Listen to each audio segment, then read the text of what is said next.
Alongside Will Stevens, I'm Luke Brenneman, and we are in set for the Mariemont versus Indian Hill rivalry game. Will, this is one that seems to never disappoint every single year in CHL play.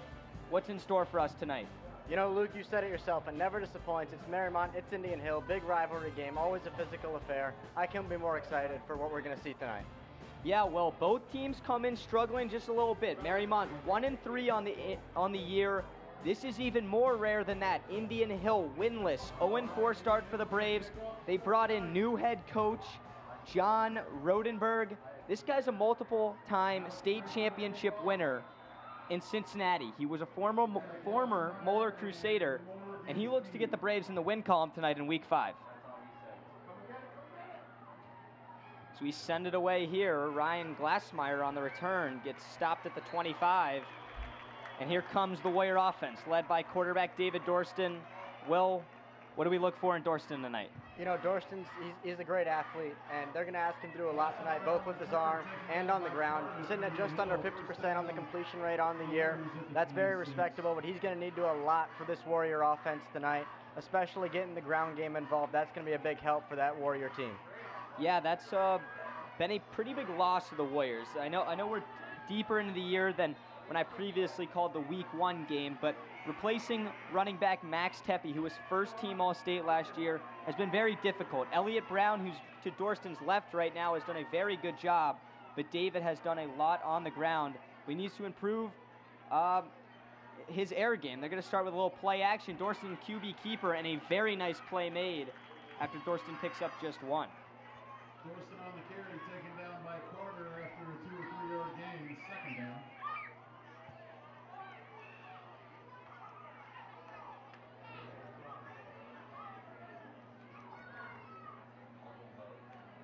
Will, let's take a look at this Indian Hill defense as we're still on the first or second play of the game. These guys are last in the CHL in nearly every category. It could be an exciting night for the home Warrior crowd as the Braves, they give up an average of 391 yards per game last in the CHL, 129 passing yards, 262 rushing yards last in the CHL, and a whopping 45 points per game on average.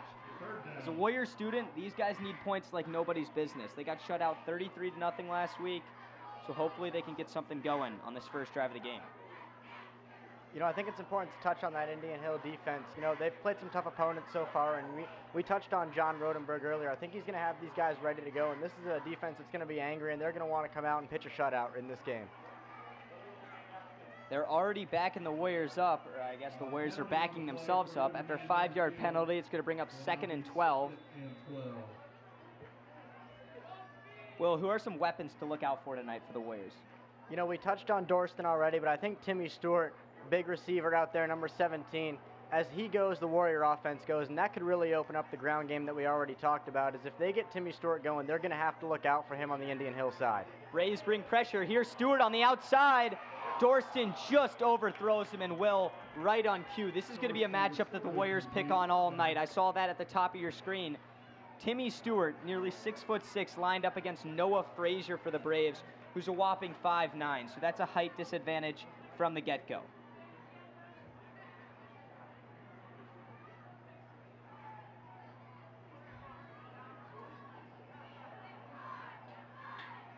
Braves get the Warriors to 3rd and long. Let's see what head coach and offensive coordinator / play caller Nick Leone has.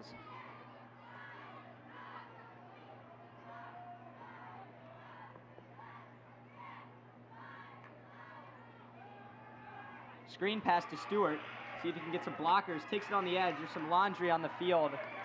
And the Braves get Stewart down at about the 30, which is 6 or 7 yards short of the marker. I think this is going to be a hold on Mariemont, but I wouldn't be surprised if the Braves decline it and the Warriors will just punt it away. You know, this is a theme we've seen with the Mariemont team as a student of Mariemont all year. Penalties. They lose a lot of close games so far, and they get themselves into a lot of trouble giving teams second chances and giving themselves less chances to score the ball when they get backed up on penalties.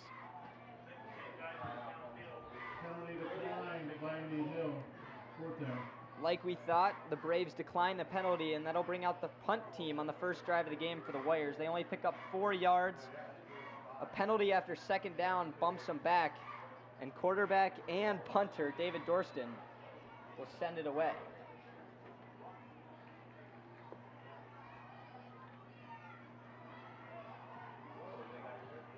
Very low punt, doesn't turn out that bad. Dan O'Brien picks it up for Indian Hill.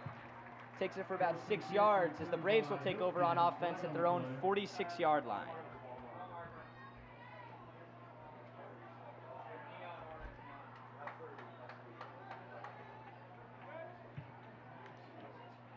Will, Indian Hill had a lot of potential coming into this season. One of the best quarterbacks in the city last year, John Pottigill, was only a sophomore when he had a huge coming out party after Ty Thornton, the senior the Braves had, got hurt. In week 1, he breaks his collarbone against McNick, and it's just been the downfall of the Indian Hill offense since then. Yeah, you know, Pottigill, two-sport athlete, just a heck of a player, and you hate to see a guy like that go down. Looks like the Braves are going to be trotting out Alex Grace as the starter today, and we'll see how he fares against this Warrior defense.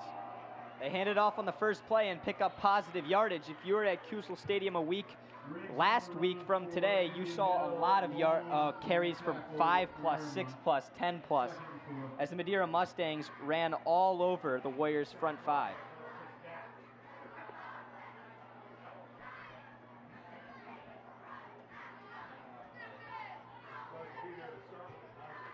Evan Riggs, just a freshman, picks up 6 there.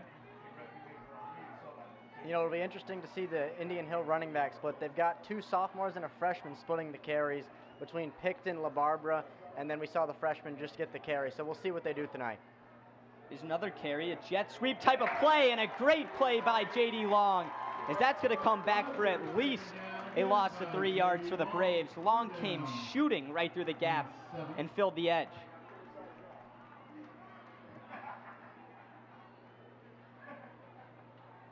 Wow.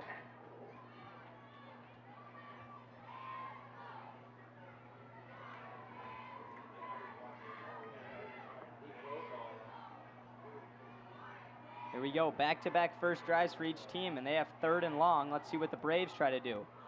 Braves goes with the hard count. It looks like the Warriors are going to bring pressure with Evan Morgan and J.D. Long. They may back off, though. Long goes. Don't get to Grace on the edge, has a man. Connor Jackson makes the tackle as that looks like Charlie Rogers, the junior, is going to be about 1 yard short. That's definitely 4-down territory here, if you ask me. Yeah, you know, I'd be shocked to see them not make a statement right now and go for this. Tell the Warriors they're looking to score points and score them early and get an early lead in this game. They might be doing the opposite as they trot off, and here comes the punt team. If you ask me, Will, that spot is pretty illegal. I thought he was right at the sticks, and they have him about 2 or 3 yards short. I would absolutely agree with you there, Luke. I thought it would maybe be 4th and 1, maybe 2, and they are well short of that line to go. Alex Grace, the quarterback and punter, just like Dorsten. Very nice ball here. Glassmeyer is not going to return it. And a flag comes down, and it's going to go on Evan Morgan. Kind of an unnecessary hit there. Might have tripped, but he ran over a Brave. It's going to bump the Warriors back even further than their own 11-yard line. You know, you hate to see this coming into play this early. We already talked about it in this one, but already 3 penalties for the Warriors. The Indian Hill does a great job on special teams, and then the Warriors push themselves even further back in their own zone with a penalty on the punt.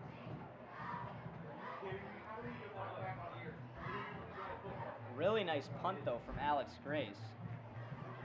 Got some hang time on there. You know, that's kind of been like the new phenomenon. Like on social media, like the punting schools, the kicking schools, all that kind of stuff. It's been getting a lot of hype with the recruiting process for special teams high school players. Well, they're certainly assets. You know, if you watch the Chiefs-Chargers game last night, you see Tommy Townsend out there flipping the field like crazy. It's a seriously big deal having a punter who can play. Dorsten, his own end zone. Warriors are yet to pick up a first down.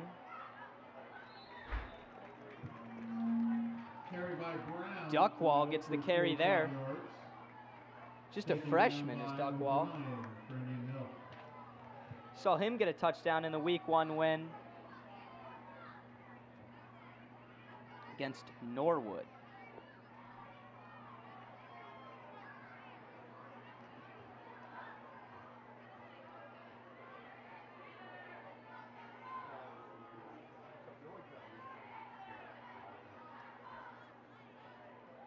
They give it to Duckwall again. Freshman's getting a steady workload on the Warriors' second drive as he picks up a decent carry there. And they might be moving the chains. Yes, they will. First down, Warriors.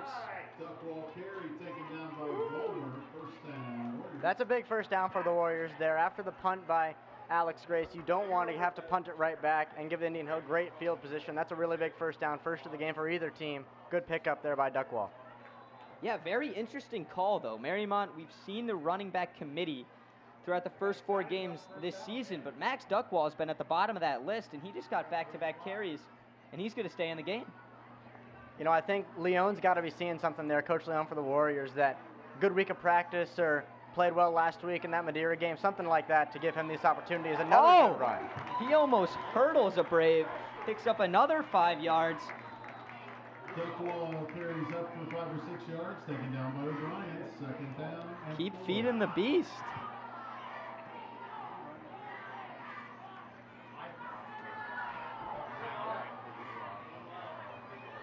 And if his leg doesn't get tangled up there well, he might be going the distance.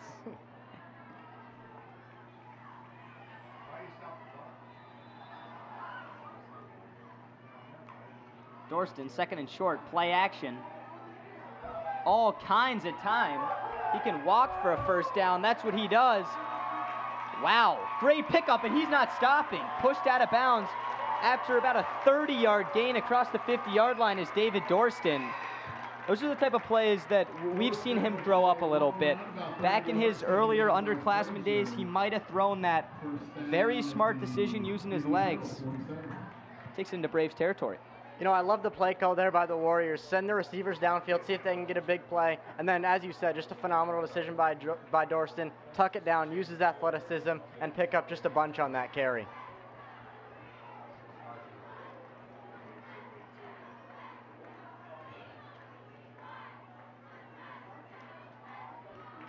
They give it to Duckwall again, and this one is unsuccessful. Very nice play by Xavier Coach, the senior. Down by for a loss by Indian Hills, Xavier Coach. Second and 12. Well, if the Warriors can get the run game going, it opens up so much for David Dorsten. Super athletic, he can roll out, he can run, and he has a cannon. Because when the Braves start pursuing the run, if you give him time with Timmy Stewart on the edge, Davis Whitmore, Mark Morgan at the tight end spot, a lot of good things can happen. There's play action. Oh, and nearly a one-handed grab by Morgan. Incomplete.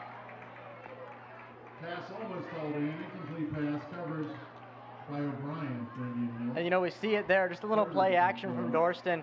After the couple runs, Indian Hill bites on that, and they got a good look. Just can't reel it in as Morgan, but that's a great play call, and you look to see a lot of that strategy for the Warriors tonight.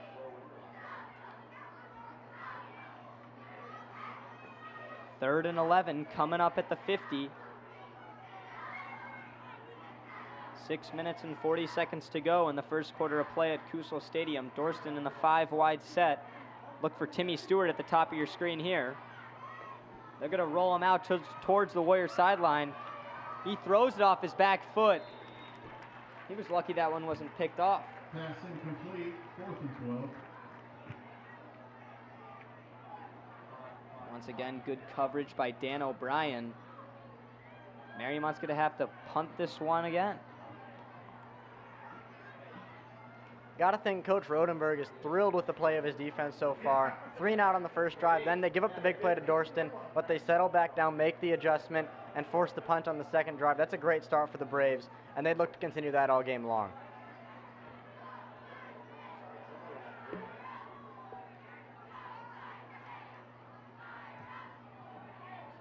Dorsten's punt riding the sideline as this one jumps out of bounds. About Nice the punt for 13. Warriors, bounces out of bounds and around the... Oh, they're going to give it to him at the 10. Well, just looking at these two teams, 14-ish. stack them up. Be first Mariemont, down, Indian Hill. throughout this season, through the first 4 games, they've scored 65 points. They've given up 86. The Braves, they've scored 26. They've given up 179. Mariemont unsuccessful on their first 2 drives thus far. You know, I think that's important to bring that up as the Warriors, they've lost a couple close games this year, just coming down to small things, execution. Indian Hill is a team that they've gotten beat pretty badly a couple times, faced a tough schedule so far, and this is really their game to win. They really want to take this one on the road in a huge rivalry game.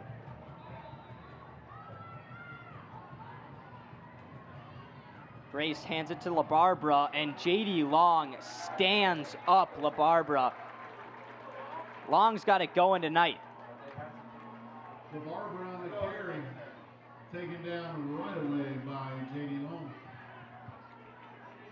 Great play by Long there, just splits the seam in the offense perfectly, sees the gap in the O-line and gets to LaBarbera for really no gain, maybe just a yard. Will, who are some weapons that the Braves have on offense? You know, looking at it, we just touched on him. Alex Grace and James LaBarbera hooking up there.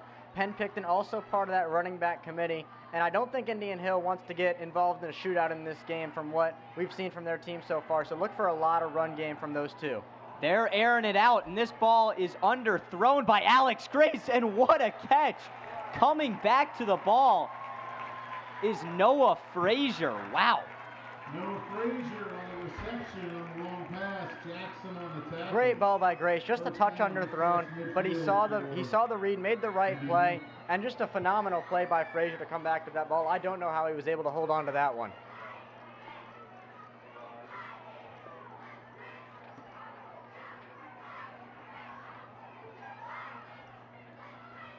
If you're a Mariemont head coach, I don't know, or Mariemont coach in general, I don't know if you can ask Connor Jackson to play any better coverage there. He had his hand out, it just missed his hand, and Frazier made a play. They're going to hand this one off here, and he's stuffed by Stuart Wells. Nice play made. Evan Riggs getting his second carry of the night. Another freshman running back.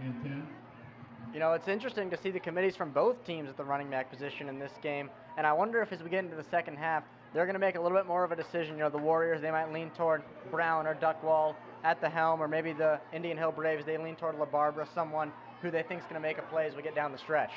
Yeah, we talked about LaBarbera and Picton being their two main rushers. LaBarbera is averaging a whopping 1.3 yards per carry. They're airing it out, and this one's picked off. Ryan Glassmeyer picks it off at the Warrior 13, and another underthrown ball by Alex Grace, and he doesn't get bailed out by a receiver this time. No, he does not. That's the second one we've seen. Luckily, Frazier's able to make a great play on it the first time, but you can't get away with that all game long. And Glassmeyer reading the ball there. Great play. Connor Jackson again involved in coverage there. Phenomenal defense by the Warriors. Yeah, I do not know what Grace was thinking, throwing into double coverage on the outside. Did not think the intended receiver had a step, but it worked out earlier, so I don't know what to think.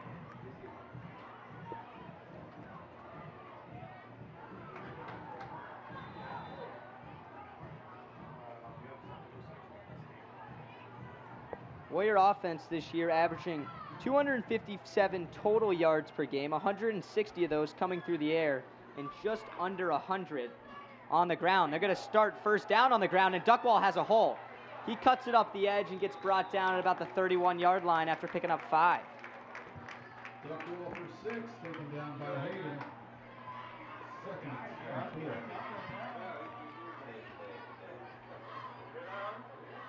And a lot of quality stuff from Duckwall early. As we've seen on these runs, he's just got a lot of patience back there behind the line, waiting and seeing the holes. You know, there's always the design play, but if he sees something else, you got to bounce that to the outside, take it up the gut, make the decision that's best for him as a rusher. Will, would you say that the Warriors are winning at the line of scrimmage right now? It seems like they're killing him at the line of scrimmage. You know, we've already seen Long make 2 great plays defensively, and Duckwall, obviously a lot of that credit goes to the offensive line. They're getting a lot of good angles for him so far. QB keeper Dorsten picks up the first down. Held that one into the last second, and he picks up just about 10 as they're up to the 30-yard line. Dorsten with a great rush there, and I think to the naked eye, a lot of these rushes might look like just straight runs, but they're running a lot of option plays here, and Dorsten is just making great decisions when to hand it off, when to keep it, an RPO when he wants to make the throw, and look for him to keep doing that throughout the game and be the player that Mariemont needs him to be. Yeah, that run-pass option was very effective last season until Dorsten's foot injury. And it's worked so far tonight. He's only kept it 2 or 3 times, but he's picked up at least 5+ on each carry. Braves bring pressure. They hand it to Duckwell on the edge. Picks up about 2. Very nice play. Oh, is this ball fumbled? The Braves say they have it, but he's ruled down. John Kopfer on the tackle. Kopfer.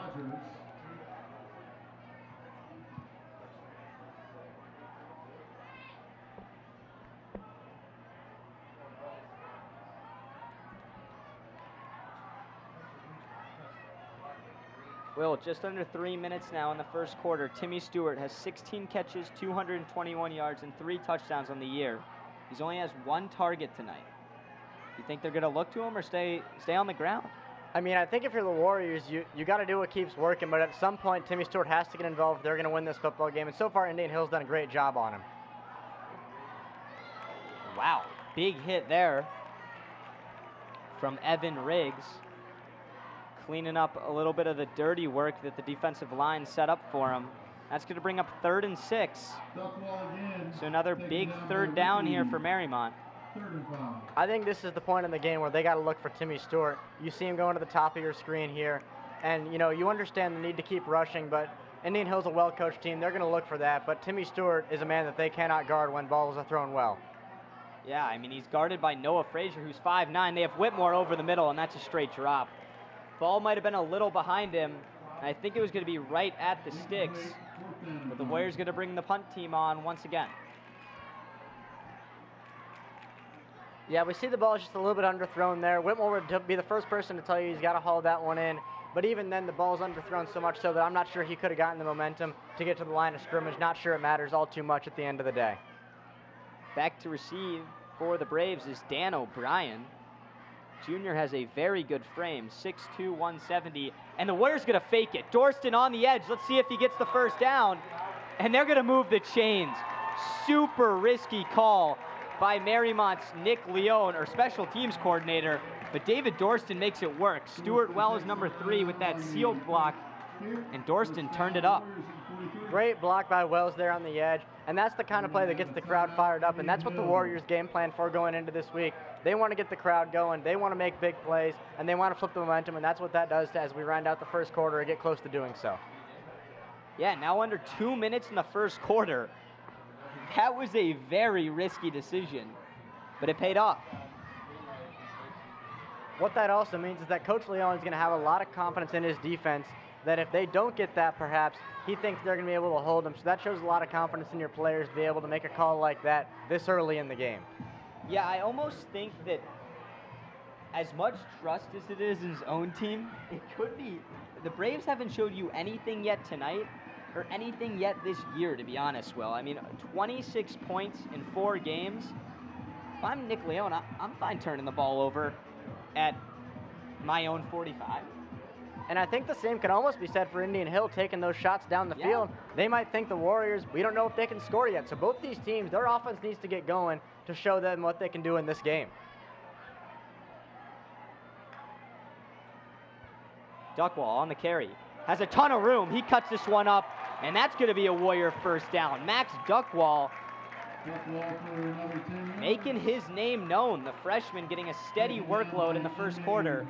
He's not disappointing. We've been talking about it all game. Just great blocking. We see Mark Morgan there holding the block up front for him to get that extra 3 to 4 yards. That's what the Warriors need, down in the trenches, winning those battles today. That's going to be big if they want to get Max Duckwall in the run game going. Talked about Max Tepe being first-team All-State last year as the Warriors running back. Max Duckwall is well on his way, just a freshman, looking very good in Week 5. Dorsten, QB keeper all the way, runs a man over on the Braves sideline after picking up 3 or 4. That's John Kopfer on the edge. He runs over, and that man's no small guy, okay? He's 6 foot tall, 175 pounds, and Dorsten just lowers his shoulder and says, I'm the bigger, stronger man in this situation. I mean, Will, I'll ask you this. If you're Nick Leone after Dorsten got hurt for the entire second half of the season last year, would you rather him step out after 3 there or run the guy over and get 4? I mean, it's two sides of a coin, because on one hand, you would like to see him just kind of step out, but that shows you that he feels great athletically if he's willing to go down and lower the shoulder. That's what this rivalry game always brings you. Duckwall picks up 1, but is stood up by the Braves. Second down has not gone the Warriors' way. I think they've picked up probably 3 to 4 on average on first down, and then second down has been very unsuccessful, which brings up these third and mediums, third and long. This one's more manageable than others, but I think the Warriors are going to have to air it out here. Well, I'd like to see the second down get a little bit more aggressive on the play calling. I understand the temptation to run the ball on first down as it's been working all game. But when they get 2nd and 6, 2nd and 7, it's tough to continue to run the ball. I'd like to see that be a shot to Timmy Stewart at some point or other receivers out there like Whitmore and see what they can accomplish. Dorsten looking right, feeling the pressure. He's going to have to get rid of this one, and he doesn't. Very nice sack by Xavier Coach, the senior. And that brings the Warriors all the way back to their own territory. They might just let this one run. He comes flying right through the seam there, right around the edge, chases down Dorsten. That's just a phenomenal play by Coach to get to Dorsten on that one. Looks like Chase Lanham decided to just lay on Dorsten after the sack. But that wraps up the first quarter of play in the Indian Hill versus Mariemont rivalry game at Kusel Stadium. 0-0 to start. We'll see you guys at the start of the second quarter.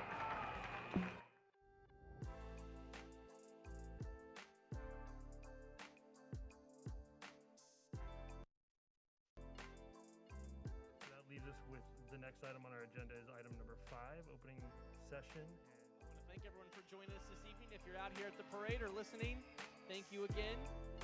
Into the end zone, and that is caught by Jaden Wood. Come on now, how we doing? Y'all feeling all right out there? Hello and welcome to this edition of This is Glendale. I'm Bet Chorus. Hey guys, this is Unit 1 crew from Woodlawn Fire Department. We just want to wish you guys a Merry Christmas and a Happy New Year. And of course, you can always go to ICRC-TV.com. Always a great day when ICRC is involved. Another edition of ICRC, bringing the community to you.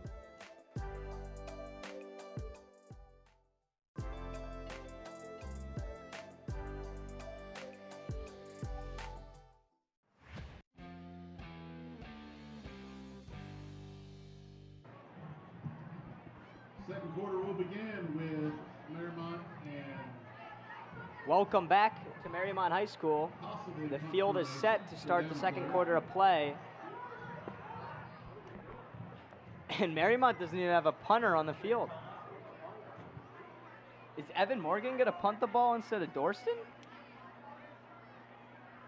What the heck is going on? We'll see what the... Just going to call a timeout.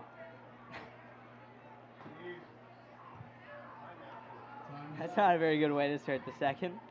That's the worst thing in football right there for a coach, is to see you guys waste the timeout when you absolutely don't need to. Play clock's running down, you know, confusion on the sideline. You don't know what's going on, and you got to waste the timeout at the start of the second quarter. Just a terrible situation, and now they're just going to trot back out and punt the ball over to Indian Hill.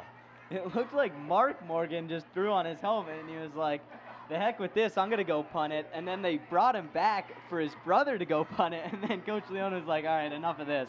We're sending Dorsten out there, call the timeout.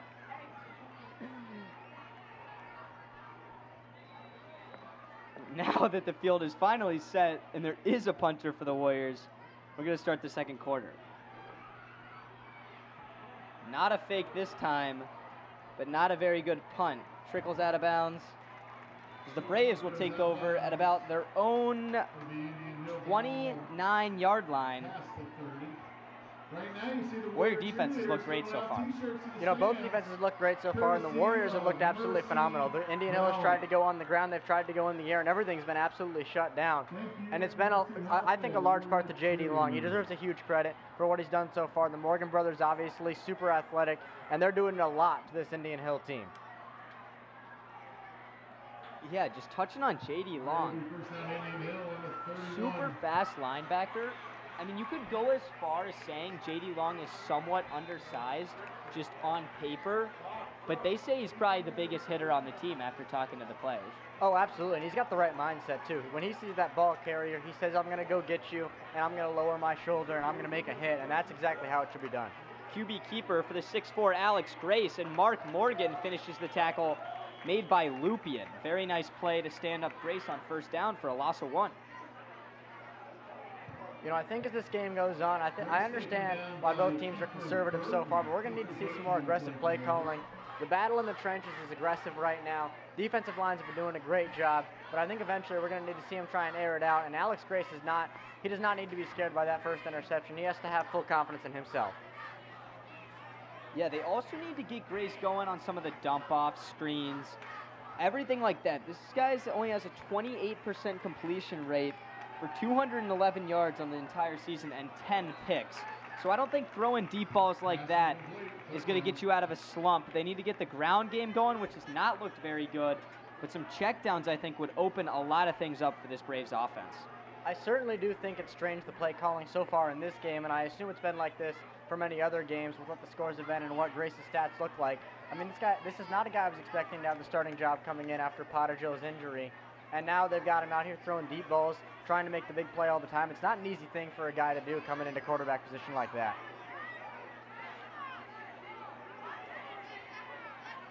Third and long. Low snap. Grace steps up. He's going to try to run for it. Cuts it up the field. That was not a very good tackling effort for the Warriors, but Grace scampers for about 15 and picks up the first down for the Braves. Good read by Grace there, just steps up in the pocket, makes a run, and there's two types of scrambling in football. There's the one Dorsten's doing where he's a powerful guy out there, and then there's, as you called it, scampering from Grace, just evading defenders, doing whatever he can to get to the line to gain.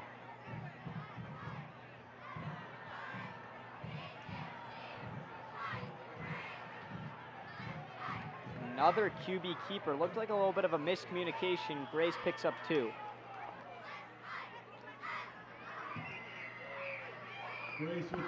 Well, while we have a second, I want to talk about the Braves' new head coach, John Rodenberg. I don't think he's been introduced well enough, considering the Braves are 0-4 in his first season. But this guy's one of the most decorated head coaches in Cincinnati high school football history. At Moeller, he won back-to-back state titles in 2012 and 2013. At Covington Catholic, he won a Kentucky state title in 2006. But overall, I think the Braves have a very good future in Rodenberg's hands. I mean, absolutely. He's a very accomplished man. And as we see Grace rolling out here. Oh, this is a rainbow to Cj Hayden, who tries to jump over Connor Jackson. But the flag comes in for pass interference.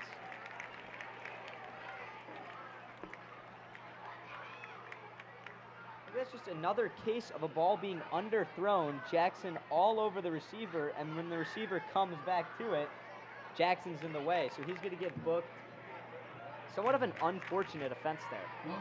You know, it's one of the biggest complaints in football these days is that pass interference call. The quarterback makes a poor throw, underthrown, and as the receiver tries to work back to the ball, there's just nothing Jackson can do to get out of his way as he gets called for the pass interference. Just an unfortunate penalty, as you called it. That'll be first down for Indian Hill on the Warrior 42. Yeah, terrific night as we get the overhead shot from the truck. Shout out to ICRC for coming in and setting everything up for the broadcast tonight. But perfect, I guess you wouldn't call it football weather because it's not rainy and muddy like it was in Chicago on Soldier Field last Sunday. But this is probably much better for the players and especially for us. You know, I think that's a great point. I think sports are at their peak in the crisp fall weather. Just a nice, cool breeze we've got out here tonight. Beautiful sunset. You know, football, golf, baseball, whatever you want to play. This is just ideal weather no matter what you're doing.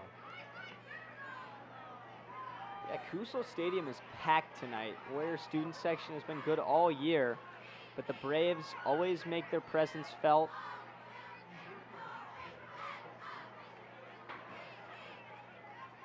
Second and 10, another low snap. Grace looking over the middle, and it's picked off.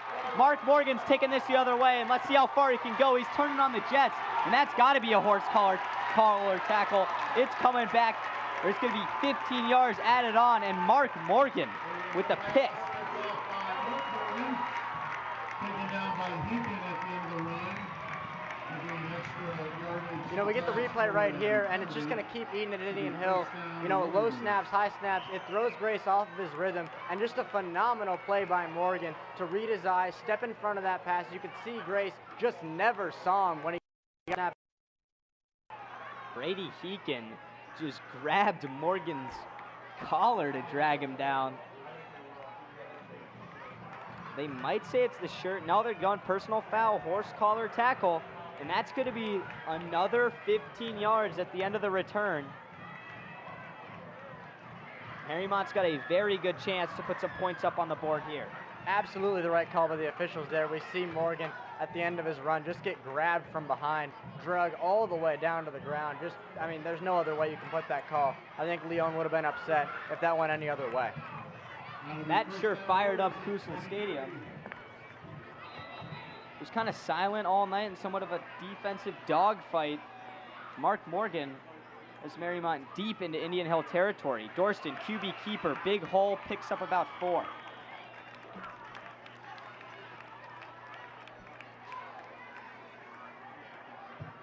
Dorsten, run for 4, taken down by Riggs, second down. You know, this is the down right here. I look for an end zone shot. I look for Timmy Stewart. I look for Davis Whitmore.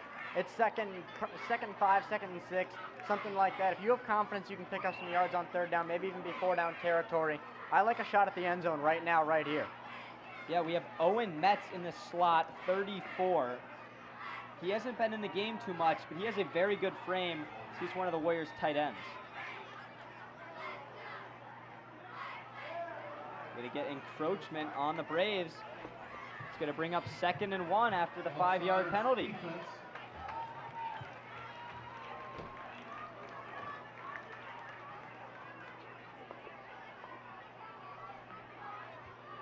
Well, if I like the end zone shot on 2nd and 6, I think I like the end zone shot on 2nd and 1. That's ideal to go for it right now. It's definitely 4 down territory, too. Mariemont doesn't even kick point after attempts. And Dorsten stood up, but I think they might be moving the chains here. Nope. 3rd and inches coming up for the Warriors. Well, they don't take the shot on 2nd and 1. And I think, oh, they are going to move the chains now, so double checking themselves on the spot. It isn't even going to be 1st and goal. The distance to gain is about the Braves' 3-yard line, so they do have another chance for a 1st down instead of a touchdown. Bit of a break for the Warriors there. They go for the run and just get absolutely stuffed. Luckily, Dorsten's long arms were able to reach for it and get the 1st down. Red zone threat, Timmy Stewart. Got to look out for him. He goes to the edge. Talon Vianello, and he drops it right at the marker. Oh, that was a great read by Dorsten. Went through his progressions very quickly, and Vianello was wide open. Just a classic case there of trying to run before you catch the ball. He knows he's close to the end zone. He knows he's got defenders coming at him. He just looks up and tries to go way too quickly, loses sight of the ball, and the classic line, "You're forgetting something," that being the football on that drop. Hopefully that doesn't come back to bite Mariemont, because that would have put them in very good position to put up 6. Now this is a situation that I've been monitoring all night. We've been talking about Stewart, but look at the bottom of your screen. You see Cj Hayden. He's going to come after the rusher, which is Duckwall, and stand him up. Nice play made. He's going to lose 1, but Hayden's kind of been shadowing Stewart's side. It looks like one-on-one coverage, but half the time he goes, and the other times he's dropping back and double-teaming Timmy. And that's where that read's got to be made. I understand the play call is probably a run there, but if you see Hayden coming in there trying to send the blitz from the edge, you've got to know you've got Timmy Stewart one-on-one, that being at the bottom of your screen on that play, and you've got to take that shot 10 times out of 10. It's Timmy Stewart. It's your guy. You have to make that play. Hey, you get another look at it here.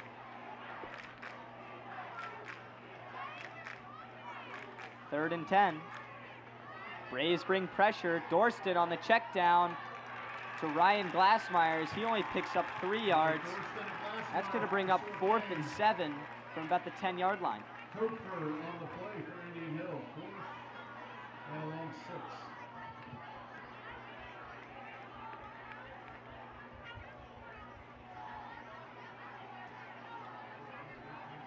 Offense is going to stay on the field. Will, what are you looking for here? You know, obviously you're looking for a touchdown, but you got to remember the line to gain is only to 3, so do not rule out the possibility of the Warriors trying to go for a little screen pass, a little slant over the middle, and if they catch one at about the 5-yard line, it's all it is a dive from there to get to the line to gain. They do not need to get in the end zone per se here on this 4th down. Braves bring all kinds of pressure. Dorsten just has to heave it, and it's incomplete. Mariemont turns it over, a low snap and an all-out blitz dialed up by the Braves turns Mariemont over inside their own territory.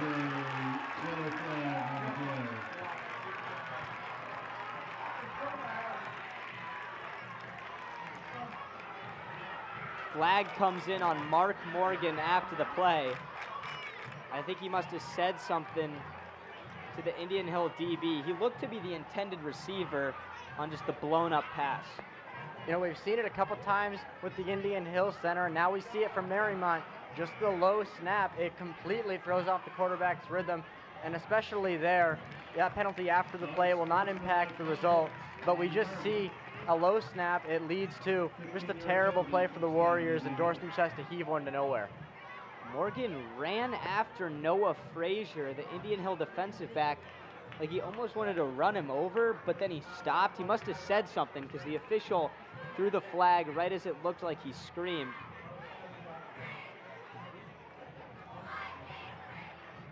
Oh, Frazier went to pick him up, and then he wiped his hand, and then Morgan gets flagged for the penalty. Oh, Noah Frazier. That's where you got to stop tensions from running a little bit high in this rivalry game. Frazier with a bit of gamesmanship there to Morgan, but Morgan lets it get the best of him. He tries to run after and say something, and you just cannot do that in these big games. You see Leone here getting upset with him as Morgan tries to plead his case. Morgan boys both flagged for personal foul penalties in the first half of this game. That's just tempers flaring in a rivalry matchup. As a student, I love to see it. It makes it more entertaining, but that is very costly for Mariemont. And Indian Hill now with a huge pickup. Here goes Dan O'Brien down the sideline. One more man to beat. 10-5 touchdown Braves. And just like that, standing up the Warriors on 4th down and a one-play touchdown as the Indian Hill Braves take the lead on the road 6-0. What a turn of events that is. We see the Warriors get the huge interception. They get into Indian Hill territory, 4th and out, and then just a play later, the first play from scrimmage, we see Indian Hill go all the way for a touchdown. That is a huge swing in the momentum. Dan O'Brien got to the sideline and never looked back, Will. Alex Grace on to kick the point after. And it's good. 7-0. Oh, no good. Wide left. Excuse me. It looked good from our angle. But it's going to be a 6-0 lead for the Braves. But, Will, I wanted to get back to that Mark Morgan penalty. We saw pretty much the same exact thing in the Bengals-Steelers game last weekend. Bengals don't convert on 4th down. Jamar Chase in the end zone gets a penalty. It gives the Steelers significantly better field position. Instead of inside the Bengals 5, they get it at like the 20. And this is what the huge difference is because when you're inside the 5, inside the 10, you have to run the ball because you've got to avoid the safety. But right there, they get out there and they feel very comfortable running a pass play, which the Warriors are not expecting. And Dan O'Brien just makes a phenomenal play with the yards after catch on that one, taking it to the house. But I think that's a great point to bring up about the Morgan penalty, and we touched on it at the start of the game. The Warriors need to limit those penalties. They run into a lot of trouble with them. All right, well, now just under 6 minutes to go in the first half of play. It looked like Mariemont was controlling the pace. They were getting deeper into Brave territory, but the Braves just kept hanging around, kept fighting, and just like that, a play-action dump-off, and now they have the lead. This turns into a very important drive to end the half for Mariemont. I cannot overstate how big this drive is for Mariemont because you're right. It felt like they had been controlling everything, doing what they wanted to do on the ground with duck wall. And now this is just a huge turn on the momentum. If they can get points on the board before halftime, that'd be big. Glassmeyer out of his own 10-yard line, runs a man over, and he gets the Warriors pretty good field position as he's marked down at the 38-yard line. Mr. 67. Now, I want to bring this up before we get too deep into the game here. I don't watch a ton of high school football outside of the CHL, but is this a big thing with the quarterbacks on the punt team, on the kick team? It seems like a huge deal for these two guys. I don't know how common that is. Well, I think it's just because, I mean, let's be honest here. There's St. X Moeller tonight, right? So probably the biggest game in the city. You could argue biggest game in the state. Just an historic rivalry in private school D1 boys football. If David Dorsten was at one of those schools, he'd probably be one of the best safeties, linebackers in the league. So at Mariemont, just because he's the best athlete, I mean, he has a killer arm as Duckwall gets smothered in the backfield by Evan Riggs. Once again, another tackle for a loss for him. But Dorsten and Grace would probably be playing other roles if they didn't go to a Division 5, Division 4, Division 3 high school. And that's a great point to make. You know, the talent level on this field right now, it's great. There's a lot of great athletes out there. St. X game, but once you get to the college level, they are specializing a lot more in terms of specialty kickers, specialty defense, whereas these guys are playing two ways and even kicking. All right, now 2nd and long. The Braves have all kinds of momentum on the road. Here's a screen pass to Davis Whitmore, and he's stuffed at the line of scrimmage. 3rd and 13 coming up. Hayden on the play for Indian Hill. I gotta say, if I was Coach Nick Leone, I'd be a little bit frustrated with our play on offense so far. And even though we've been controlling the game, I would want to see some bigger plays being made. And if I was an assistant coach, I'd be telling him, hey, we got to dial up the big shot, dial up, you know, a big play somewhere to try and get the momentum on our side and pick up a bunch of yards in one play, because clearly we can't string them together right now. Clock continues to run. 4:20 to go, 5 wide.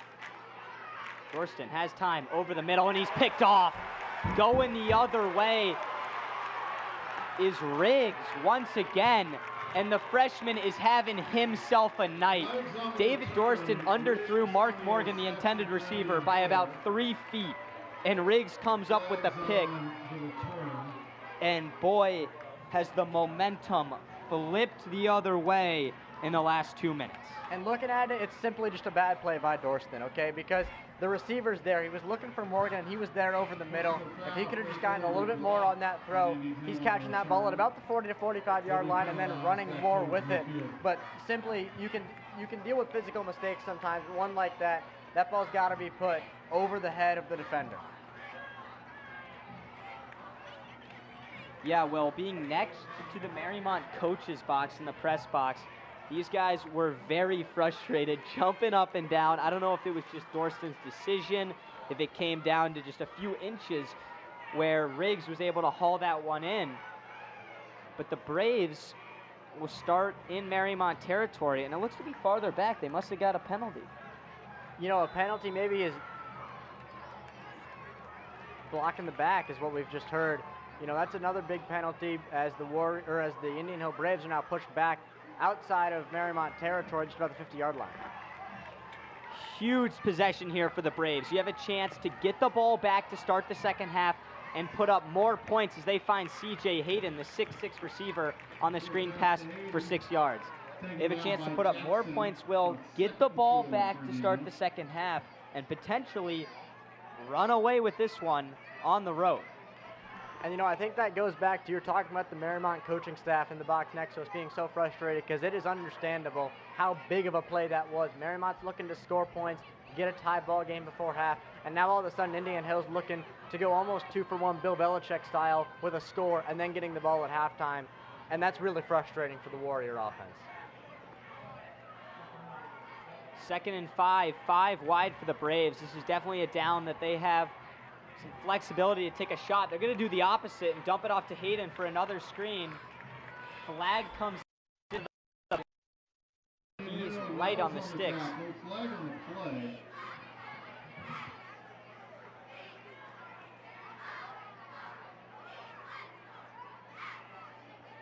Going to be a hold on Indian Hill, which is going to back them up 10 yards, and that's enormous for Mariemont.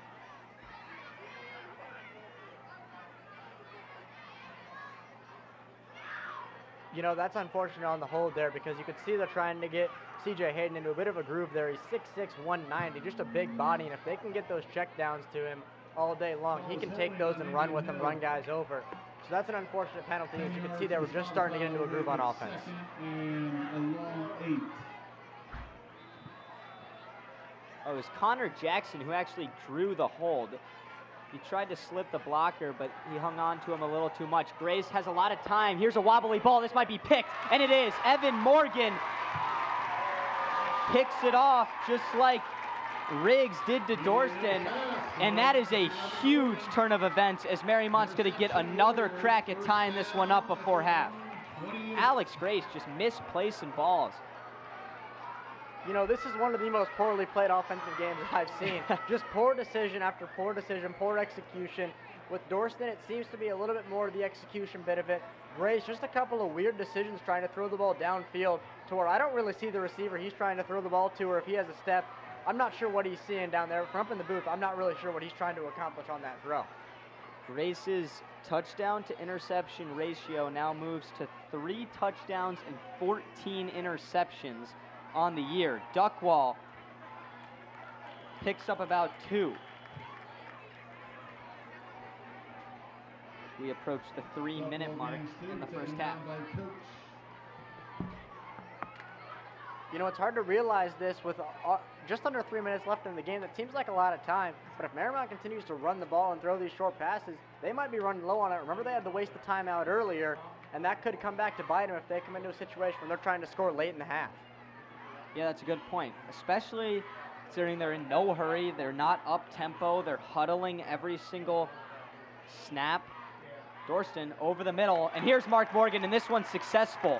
Takes it to the 50-yard line for a Warrior first down, and the chains will move. Dorsten Morgan right at midfield. Grace on the tackle for Indian Hill. Great route there from Morgan, just a seam right up the middle. And Dorsten throws a great ball, hits him in stride, gets him out to about the 50-yard line. Still no rush out of the Warriors.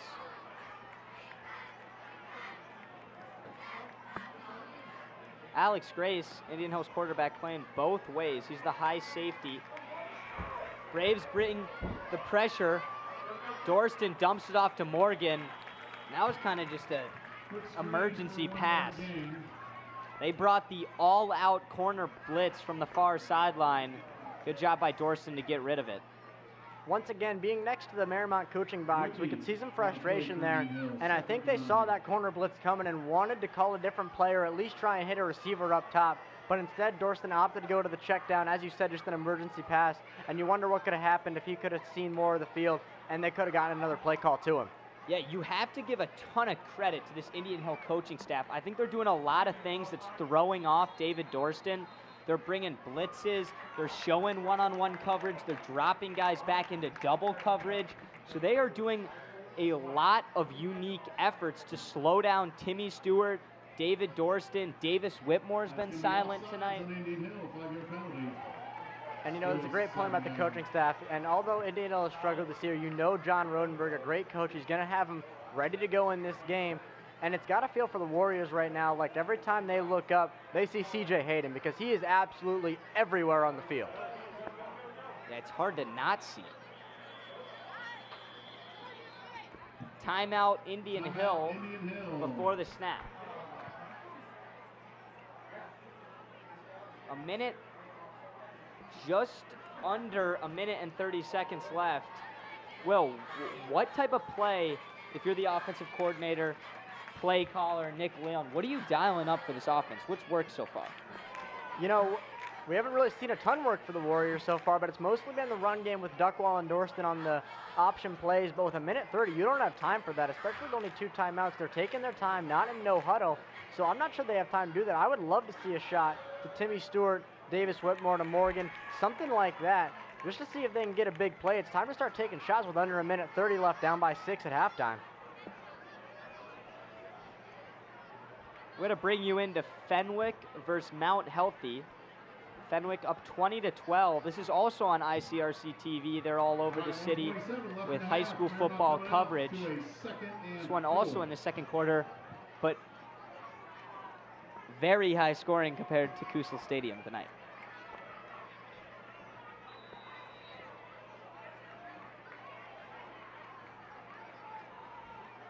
Look at all the Braves just creeping up to the line of scrimmage, trying to throw Dorsten off. They do bring pressure here. He's trying to escape it, and what a play. It's Riggs again. The freshman is filling up the stat sheet. He has multiple tackles for a loss, a sack, and the interception last drive, and Nick Leone is forced to call a timeout before 3rd and 4 ever comes up next. Have yourself a day, Evan Riggs. This guy is all over the field right now, and it's been phenomenal. Once again, we touched on the coaching of Indian Hill. Just a phenomenal play call by the defensive coordinator there. You know Rodenberg's got them ready to run that one coming in. You could see those safeties and those linebackers creeping up, as you said, right before the snap.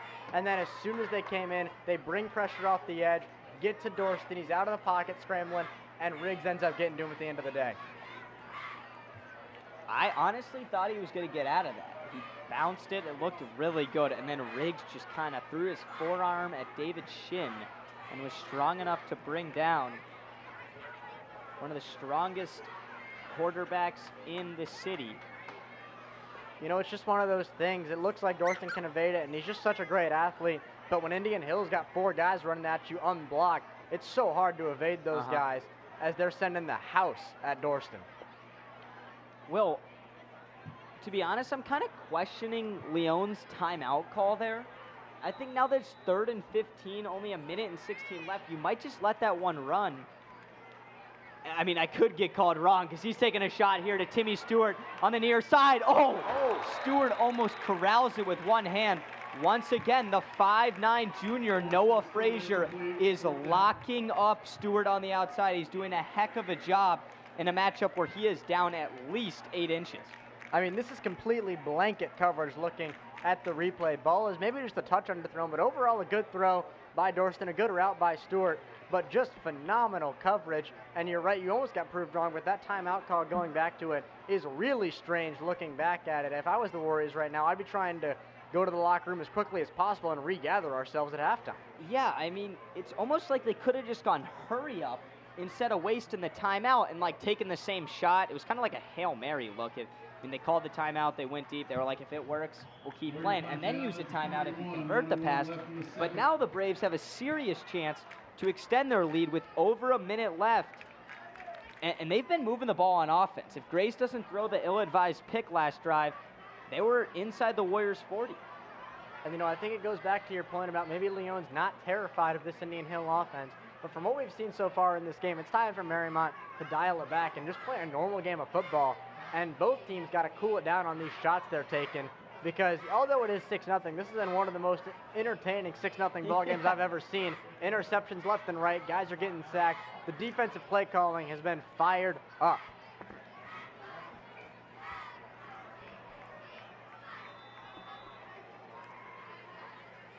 Grace dumps it off to Hayden.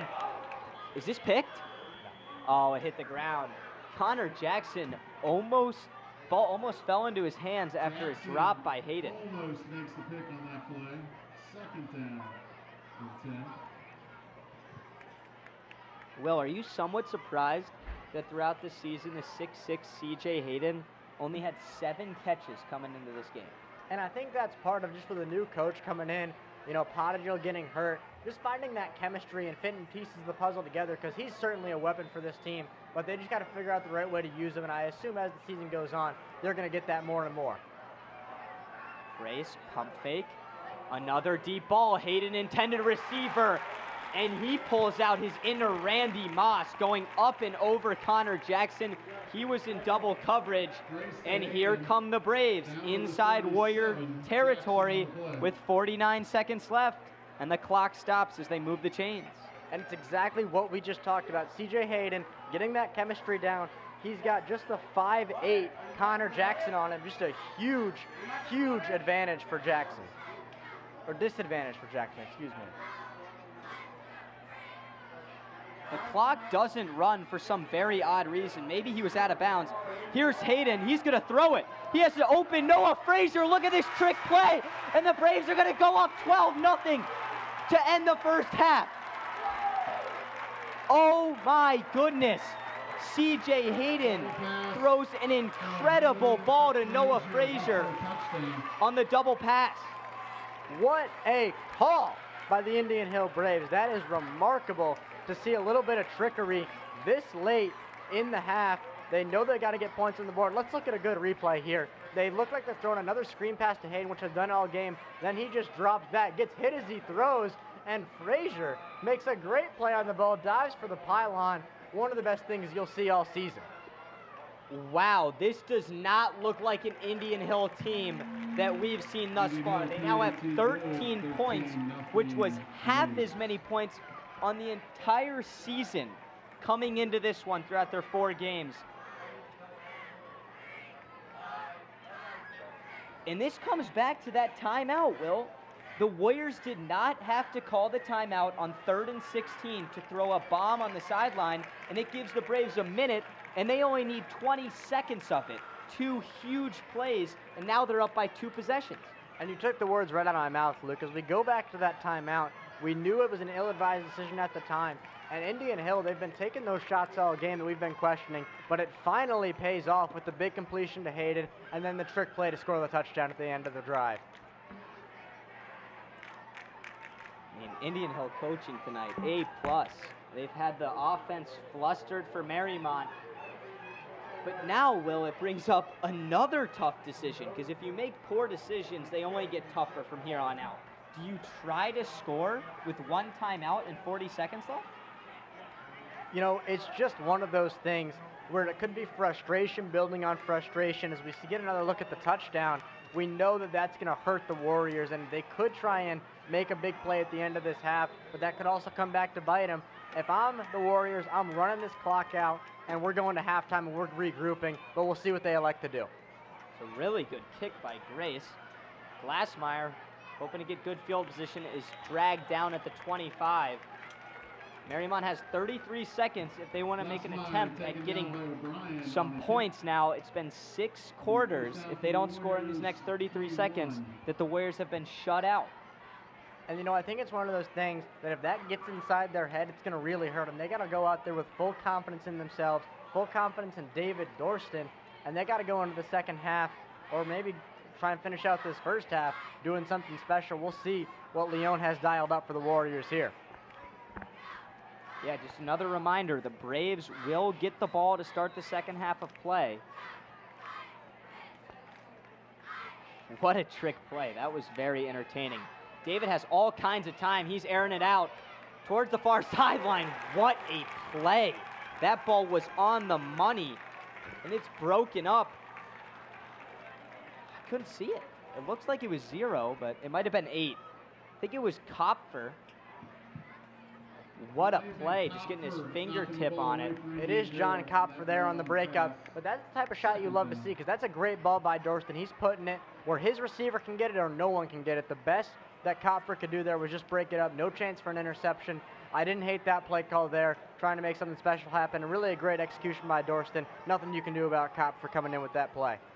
Yeah, David, all kinds of time on that play. We've seen it multiple occasions, and I think it's tough to keep putting this all on Dorsten. I'm not seeing open receivers, Will. And I thought it was the same thing during the Madeira game. Same sort of deal, just didn't have anyone to throw to. There's Timmy Stewart, and plays like that are going to help Mariemont, but not with under 30 seconds left in the half. They're going hurry-up offense, probably only going to get one more play off. Clock winds to about 10 seconds. David looking to the sideline, has Stewart, and he overthrows him. And now they're going to have to punt with 6 seconds left. So this is very strange. They elected to use that timeout earlier on 3rd and 18, and then they get the little completion to Stewart there, and then do not elect to use a timeout to where even if they get a completion, they're going to have less than 10 seconds left at the 50-yard line. I don't really understand the call there on the timeout usage. Yeah, they are probably very eager to get into the locker room and discuss this. Hopefully they can come out with some more energy because the defense looked great. It was just a very good trick play call. Oh my gosh, Dorsten barely gets the punt away, and that punt sums up the first half of play for Mariemont football. They trail the Braves 13-0 as Indian Hill looks to get in the win column on the road in a rivalry game in Week 5. Mariemont needs some more offensive productivity if they're going to come back in this one. Will Stevens and Luke Brenneman will be back on ICRC-TV for the second half at Kusel Stadium.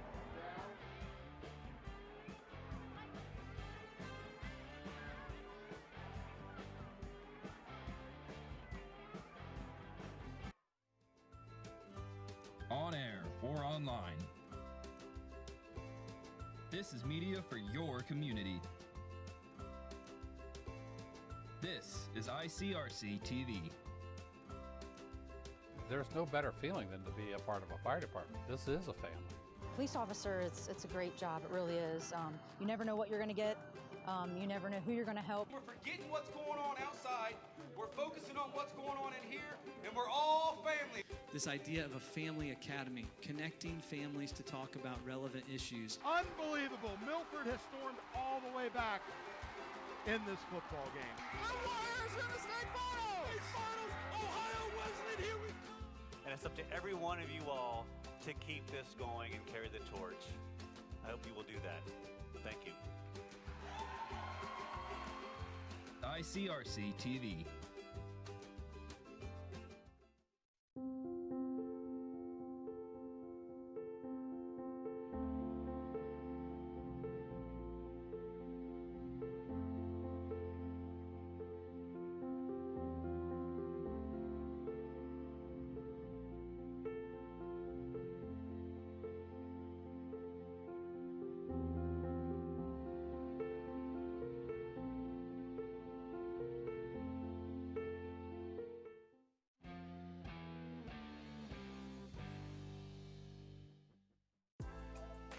Always a great day when ICRC is involved. Another edition of ICRC, bringing the community to you. What's your favorite high school sports memory? A late inning rally? A game-winning shot? A photo finish? Maybe it's a pep rally or a pregame ritual. Maybe it's the euphoria of a late-night bus ride home after a hard-fought win. Maybe it's having pizza with teammates after the game. Now, imagine if it never happened at all. School sports need your help. With budgets getting tighter, it's more than the games that are on the line. It's all the traditions, the community pride, the culture of your hometown high school, plus all those memories that are on the line too. What can you do? It's simple. Buy a ticket when you can. Go to a game. Take the whole family. Let's do everything we can to keep those cherished school sports memories alive. This message presented by the Ohio High School Athletic Association and the Ohio Interscholastic Athletic Administrators Association.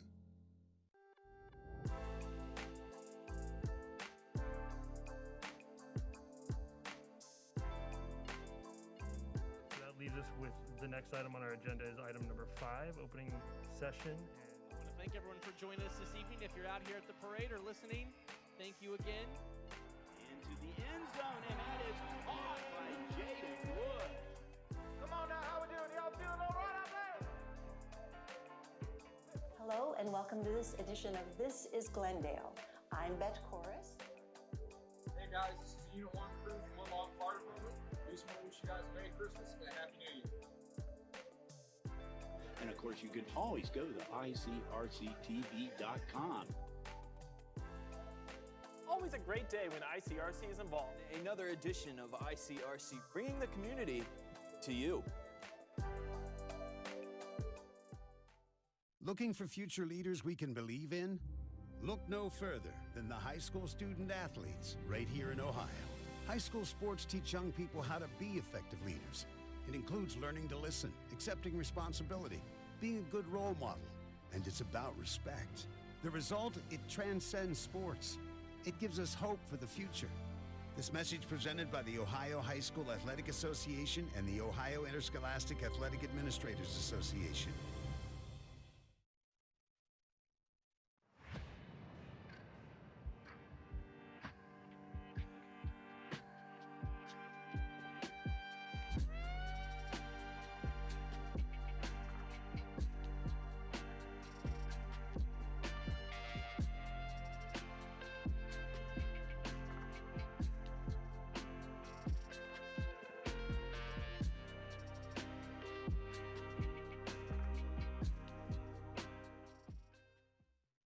year was 1907. The Cubs won the World Series and the Ford Model R hit the assembly line. While here in Ohio, school administrators came together to form the Ohio High School Athletic Association. One thing that hasn't changed since 1907 is the dedication of the OHSAA to education-based athletics in Ohio. School sports teach responsibility, sportsmanship, and life lessons that stay with students long after their playing days are over. The OHSAA seeks to prepare students not for the next level of sport, but for the next level of life.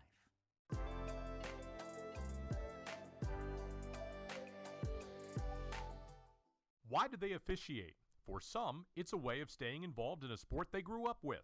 For others, it's a way to pay it forward by helping kids who play today and tomorrow. It's also a great way to stay active, make extra money, and work with friends.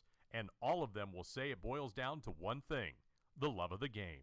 Find your reasons and log on to ohsaa.org to find out how to become an official.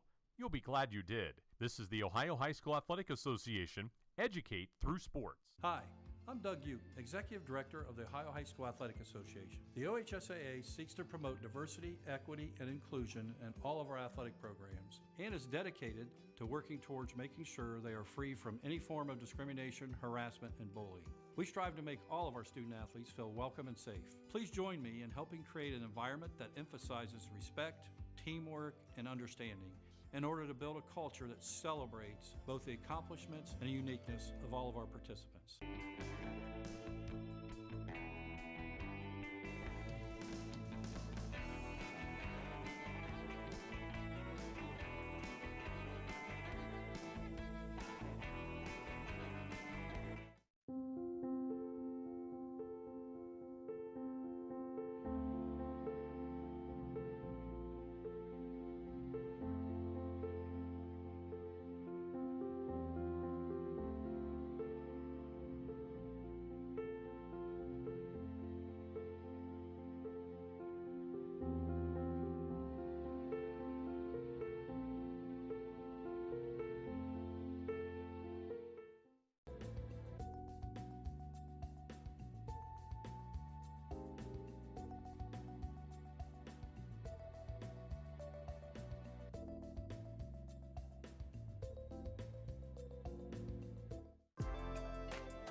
Question: when you walk into the boardrooms of the most successful companies here in Ohio, who do you meet?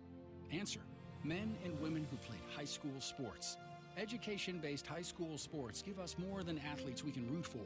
They give us leaders we can depend on. Question: so where will we find tomorrow's leaders? Answer: high school sports. This message presented by the Ohio High School Athletic Association and the Ohio Interscholastic Athletic Administrators Association. Hi, I'm Doug Uke, Executive Director of the Ohio High School Athletic Association. For more than 115 years, the OHSAA has promoted school sports as an important part of the student's educational experience. Interscholastic athletics teach participants lifelong lessons of hard work, teamwork, and self-discipline, along with sportsmanship, integrity, getting along with others, and overcoming adversity. One thing the pandemic has taught us is that being on a team with our friends is more important than ever before. So as you continue your journey in athletics, remember the importance of also working hard in the classroom. Always give your best, never give up, and have fun while you're doing it. As an Ohio native and former athlete who learned these same lessons myself, I encourage our young people to focus on your academics so that you can continue the privilege of participating on your team.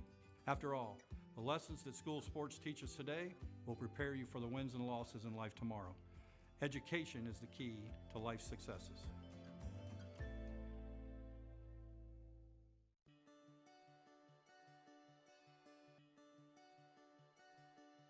If I play sports for my school, I'll learn how to be part of a team. I will have more friends. I will be active now and when I'm a grown-up. I will learn how to work hard. I'll have better attendance. I'll learn how to overcome adversity. I'll be more likely to go to college. I will learn how to get along with others. If I play sports for my school. If I play sports for my school. If I play sports for my school. I must learn to be a good student during school if I want to put on my uniform after school.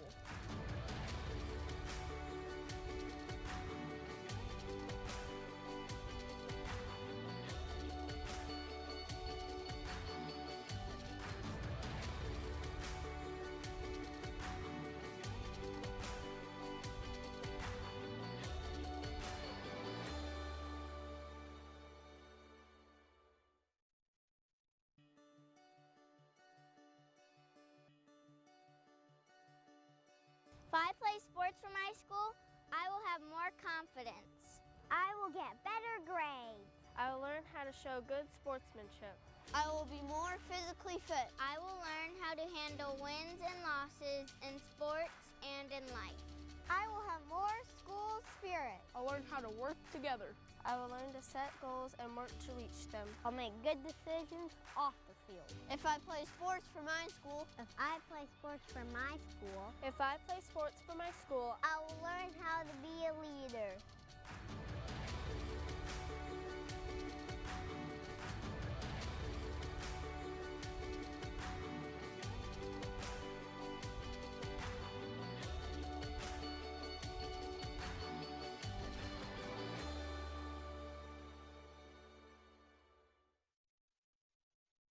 This is what matters.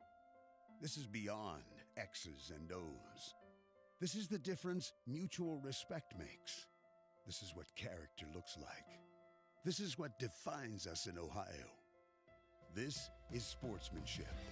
School sports, it's not the outcome that matters most, but the way the games are played. This message presented by the Ohio High School Athletic Association and the Ohio Interscholastic Athletic Administrators Association. There's just one place where students are students first, and athletics are played with purpose and perspective.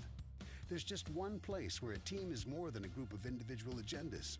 It's a catalyst for demonstrating the potential of the collaborative spirit.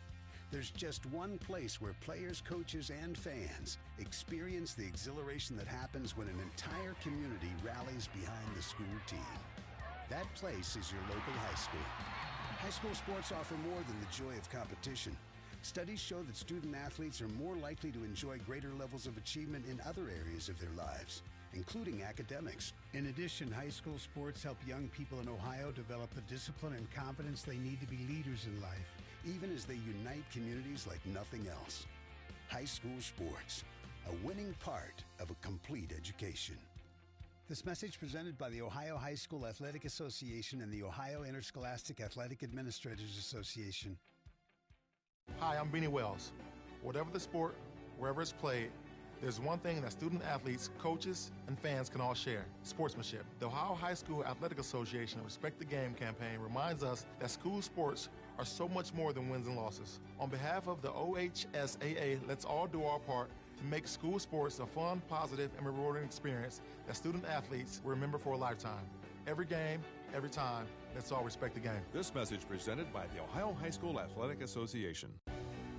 Let's take a time out to talk about educational athletics. That means the school sports are an extension of the classroom. Student athletes earn the privilege of participation in sports by succeeding during the school day first, before they put on the team uniform after.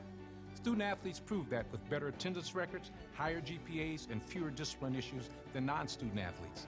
That's what it means to be a part of the Ohio High School Athletic Association. This message presented by the Ohio High School Athletic Association. Hi, I'm Clark Kellogg. I've attended basketball games from coast to coast over the years as a participant, broadcaster, parent, and fan. And believe me, I've seen my share of unsporting behavior. The purpose of school sports is for kids to have fun, develop their skills, and learn lessons that will last a lifetime. So when you attend a school contest, please keep that in mind. Remember to behave in a way that reflects positively on your child, your school, and your community. Let's respect the game. This message presented by the Ohio High School Athletic Association. It's easy to spot people who participated in high school sports and activities. Right on time. They learned important lessons like leadership, teamwork, respect. Hey, our meeting moved to 10. We'll be ready. Values that last a lifetime. We need to focus on 3 factors. Support high school sports and activities in your community. When kids take part, they get set for life. On air or online. This is media for your community.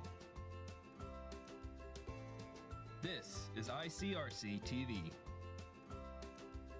There's no better feeling than to be a part of a fire department. This is a family. Police officer, it's a great job. It really is. You never know what you're going to get. You never know who you're going to help. We're forgetting what's going on outside. We're focusing on what's going on in here, and we're all family. This idea of a family academy, connecting families to talk about relevant issues. Unbelievable. Milford has stormed all the way back in this football game. The Warriors in the state finals! State finals! Ohio Wesleyan, here we come! And it's up to every one of you all to keep this going and carry the torch. I hope you will do that. Thank you. ICRC-TV. On air or online. This is media for your community. This is ICRC-TV.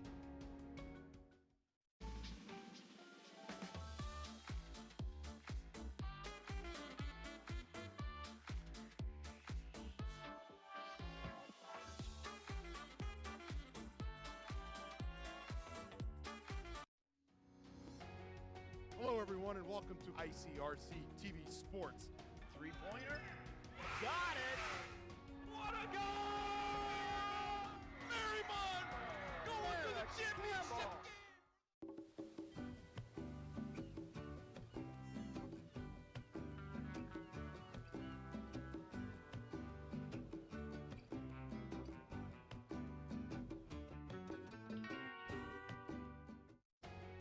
On air or online. This is media for your community. This is ICRC-TV. Jordan knows he shouldn't eat this entire bowl of nachos, but tonight he's earned that right. Because a few hours ago, in the middle of happy hour, he recognized a sign. Not from the gods or a bolt of lightning, but from a double heart, a kissy face, and a fourth ha in ha ha ha. That's when Jordan knew he was buzzed. So when it was time to go, he got a ride home instead of driving. Be a legend like Jordan. Recognize your buzzed warning signs and get a ride home. Buzz driving is drunk driving.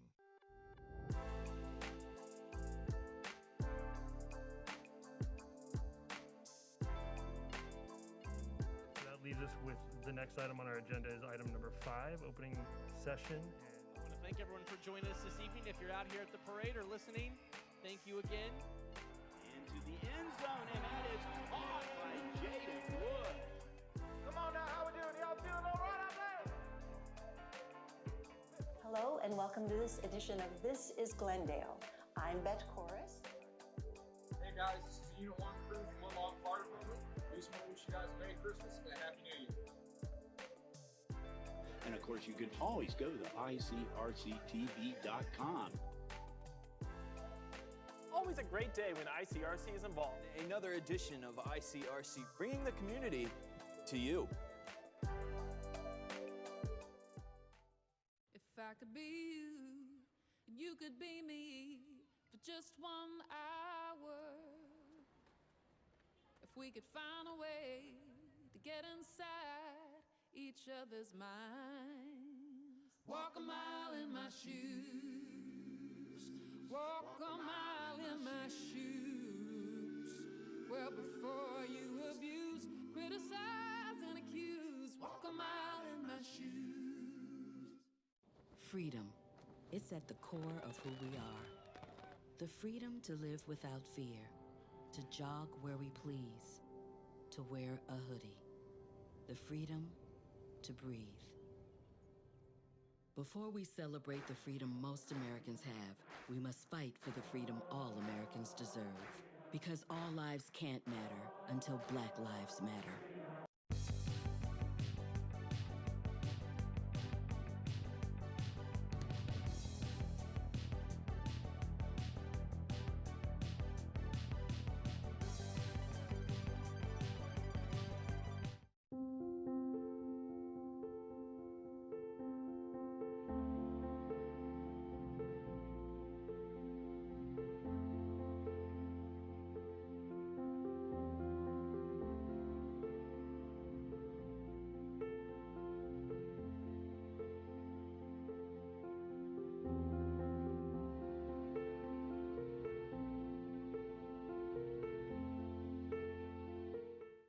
Hi, I'm Doug Ute, Executive Director of the Ohio High School Athletic Association. The OHSAA seeks to promote diversity, equity, and inclusion in all of our athletic programs and is dedicated to working towards making sure they are free from any form of discrimination, harassment, and bullying.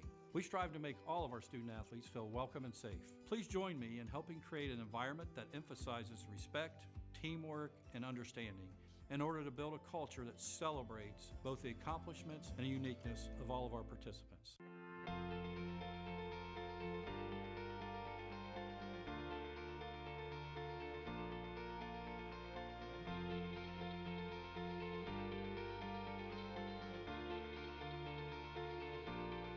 What's your favorite high school sports memory? A late inning rally? A game-winning shot? A photo finish? Maybe it's a pep rally or a pregame ritual. Maybe it's the euphoria of a late-night bus ride home after a hard-fought win. Maybe it's having pizza with teammates after the game. Now, imagine if it never happened at all. School sports need your help. With budgets getting tighter, it's more than the games that are on the line. It's all the traditions, the community pride, the culture of your hometown high school, plus all those memories that are on the line too.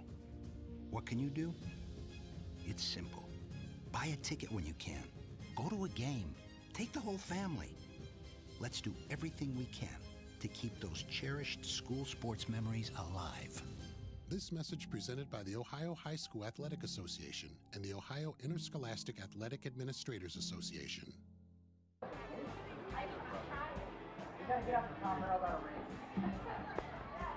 Hello everybody and welcome back to Kusel Stadium.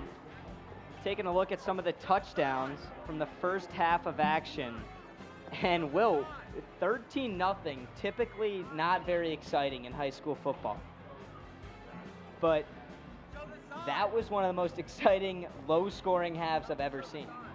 I mean, we recapped it at the end of the first half, and I think it's one of those things where just the way the game was played with the aggressive mentality of both teams, both quarterbacks, I just think that Indian Hill made some great plays, Mariemont made some great plays, but really on the defensive side of the ball, there was some very fascinating play calls happening, especially by Rodenberg, dialing up some blitzes, and then the quarterback play was obviously very questionable in the first half.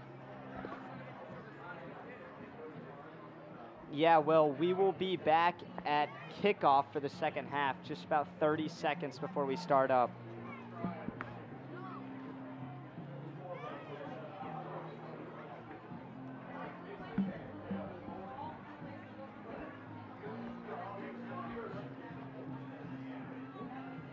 As we get into this second half, we'll be really excited to see, how the Warriors can fight back. They're obviously kicking off, but if they can get a big stop to start the second half, we wouldn't be surprised at all to see them fight their way back into this game. As Indian Hill, they don't have a lot of winning experience per se. They don't know how to play with a lead, so we'll see how Mariemont adapts as we get down the stretch.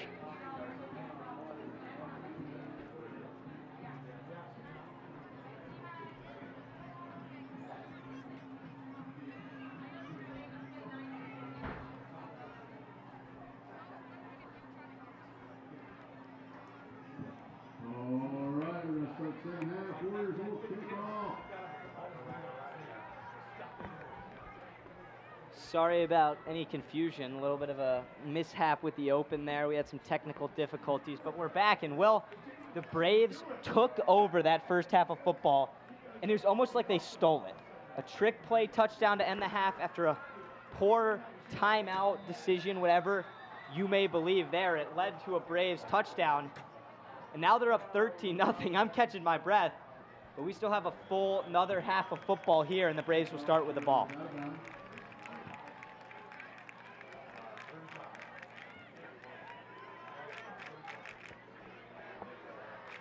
Now, as we enter the second half, we have been informed at halftime of a bit of a confusion on the behalf of the people who make the rosters here. Number 20, who we've been announcing as Evan Riggs throughout this game, is actually Penn Picton, who we mentioned as part of the running back committee at the start of this game, also playing defensive line on the defensive side of the ball. He's made some great plays tonight, but that is Penn Picton having himself a game. That is not Evan Riggs, as it was told on our roster. So if you've been wondering if you've been wondering about the lack of coverage of Penn Picton, it's because he is actually number 20 tonight in place of Evan Riggs. Yeah, Picton has been the MVP of the night for the Braves. This kid had a pick, he's had a sack, he's had multiple tackles for a loss, and we've been labeling him as Evan Riggs all night. I'm not going to lie, Will, it was not our fault, a roster issue. But shout out to Penn Picton. Sorry if you're a part of the Picton family. We did not mean to do that, just a little bit of an issue with the rosters. But Grace is going to start out the second half of play, and they're going to give the ball and pick up about a 1-yard carry. So that was LaBarbera, the second back of the committee, picks up 1. Will, what do you want to see from both teams in the second half of play? You know, in terms of Mariemont, I want to see them continue to get the ball on the ground, continue to work well, you know, with Duckwall at the running back or whoever they choose to go to.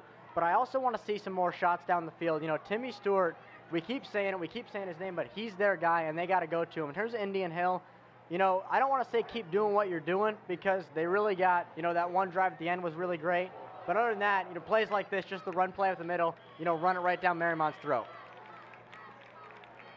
Picks up about 3, and here comes a very big third down to start the half. Mariemont has a chance to get the ball right back under just a few minutes have gone by in this second half, or third quarter, excuse me. And they have a chance to get the ball right back to Dorsten. And if this Mariemont offense isn't hungry for something in the second half of play, then something's wrong with them, because they got shut out last week against Madeira on their home turf, and they've been shut out against a worst in the CHL, giving up 45 points per game, Indian Hill defense, in the first half. And they stand up the Indian Hill rusher. It looks like Charlie Rogers got the ball there. And let's see if Indian Hill punts on 4th and 4. And you know, Luke, I was talking about it as you had to run because of our technical difficulties, but I want to get your thoughts on it too. I think we should touch on it. Indian Hill 0-4 so far. I'm not sure they know how to play with a lead. And that could be a big factor as we come down the stretch here, seeing what they do with this 13-0 lead. Yeah, and it starts with that guy right there. Alex Grace has done a heck of a job and a terrible job. He's thrown 2 very bad picks, but he's managed this game well enough to give his team the lead. I mean, this kid's the punter, he's the kicker, he's the free safety, and he's the quarterback. So we got to give him a little bit of slack. Indian Hill had one of the best quarterbacks in the city in John Potagil before he got hurt. And this punt is like pro good. It might trickle all the way down inside the 5, which it will. What a punt by Alex Grace. I mean, dude, right as I try to rip him, give him a little bit of credit, shout out to him. Dude's a unicorn. He can do it all, and Mariemont's going to have to start their first drive of the second half inside their own 5. You know, we've seen a lot of great plays here tonight, a lot of terrible plays here tonight, but that was an incredible thing right there. For Alex Grace, they go 3 and out. He punts the ball. We get a great replay of it here. Just perfect form. I mean, my God. And now he just puts one right back inside the 5-yard line. That is really huge, and that's what we were talking about earlier with punters being able to flip the field so quickly and so easily. Such a big part of the game nowadays. Yeah, this Indian Hill defense, we talked about it. Last in the CHL in every category. The offense last in the CHL in nearly every category. They have not played like that tonight. Huge credit to their roster. We know they've been beat up. They're definitely undermanned. I'd even say undersized in this one. They have a few good athletes that we talked about. We know that Potagil is out, but LaBarbera's played good. Penn Picton, probably the MVP. Dan O'Brien with that 70-yard touchdown. So they have some guys, but they're kind of just working with a few. Mariemont's bench is way deeper than the Braves, but either way, they've been putting it on the Warriors on the road. And we haven't gotten to call his name as much as Indian Hill may have liked, but Cj Hayden was the guy on that final drive, and he's that big man, 6'6", 190, and he really scored that touchdown for him at the end of the half. Yep, 2nd and 3 here for Mariemont. They hand it to Duckwall. He has some room, and he is hard running. This kid is not shying away from any tackles, just sticking his shoulder into the Braves' chest, and the chains will move. And this has kind of been a common theme for Warrior drives. They pick up a first down super easily. They'll pick up another one, and then it seems like they kind of go to a standstill right as they get around the 50. And I think that's where part of this play calling that I talked about at the start of the half comes in. I understand the will to run, and I understand that Duckwall's having a great game. But Indian Hill's going to adapt, okay? This coach they've got, this defense they've got, they've clearly adapted. So they're going to have to get a little bit more aggressive in the air. They give it to Duckwall. And a very nice tackle by, 48, Trey Carter, the junior.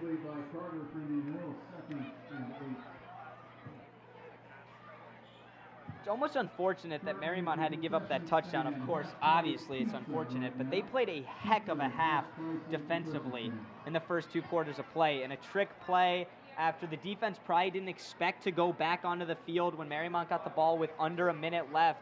They give up. I mean, you can't really do anything about that. It's just a heck of a call. Maybe the high safety needs to be more alert. But either way, credit to the Braves there. They give it to Duckwall for now the 4th straight play. He picks up 2, and it's going to bring up the down that has haunted Mariemont all night. 3rd and medium, 3rd and 7, it looks just like where the sticks are. And I think going back to that point about it seems like Mariemont played a better half football almost than Indian Hill. But earlier this year, Mariemont, with losses to Oakwood and Williamsburg, it was the same story. They seem like they're the better football team, but the little things in the execution, just a poor decision from Dorsten maybe, just, the play calling, the timeout usage that we saw in the first half, that stuff is coming back to bite them, and we'll see if they can overcome it in this second half. Warriors' 3rd down formation has been 5 wide all night. They bring pressure, and it gets to them. And this ball is tipped. Cj Hayden, all 6'6" of him, staring into Dorsten's eyes as he looked down for his check down. And he almost got it there, but Hayden, of course, super long wingspan, breaks that one up, and Mariemont punting inside their own 15. And it's the matchup we've been talking about all night. David Dorsten versus Cj Hayden. He sees him on the edge there. That time, Hayden rushes him, gets his hands up in the face of Dorsten, and breaks up the pass. And that's just where it all comes down to the player versus player matchup, and we'll see how that progresses throughout this half.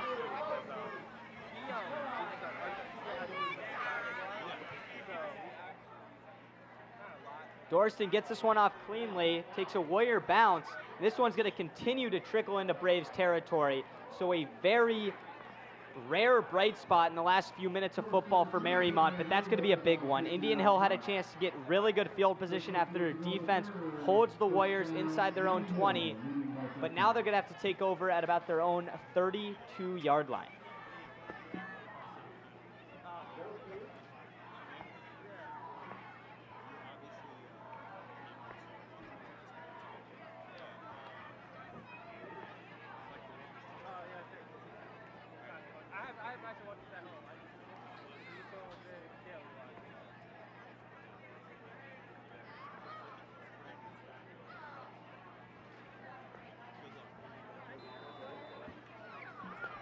All right, the Braves starting 1st and 10. Here's another screen to Cj Hayden. This time it's not a double pass like we saw to end the first half, but Hayden nonetheless picks up 6. And this is the genius of a coach like John Rodenberg and all of the experience that he has. They've run that screen pass many a time throughout this game to Cj Hayden, but then they set it all up for that one backwards pass that gets him the touchdown. It looks just like the screen pass. It develops the exact same way, but Cj Hayden has just moved about 5 feet backwards, and all of a sudden it's a trick play. It's just that little thing that gets him a touchdown. Mariemont jumps offside with a hard count from Alex Grace. We'll see if it's enough to move the chains. I think it will.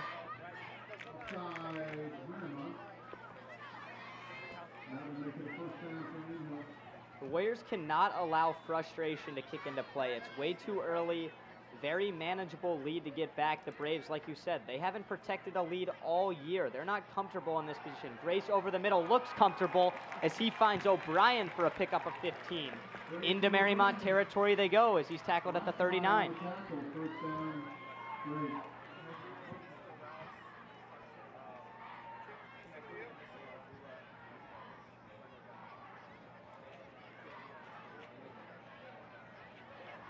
Well, these quick passes seem to have gotten Grace going significantly.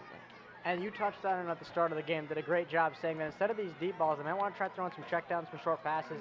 And we saw it on the first touchdown they scored, just a little 5-10 yard pass that ended up going the distance. And he looks like he's really in a groove now. He takes this one himself, cuts it back up the middle. Tackle is made by J.D. Long.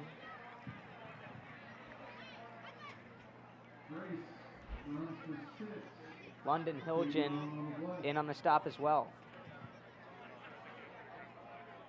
Mariemont needs to stop here, Will. It's been a long drive, already under 5 minutes and 30 seconds left in the third quarter. They cannot afford to go down 3 possessions. You're absolutely right, Luke. I mean, there's not enough time in this game for them to go down 3 scores, especially with the way their offense has been going. So this is a big stop for them here as we see Long almost jump off sides. Yeah, they needed to start dialing some stuff up. It looks like he's coming, and he will. He goes unblocked, and a very nice job to get rid of it from Alex Grace. He finds his man, Charlie Rogers, who picks up the first down.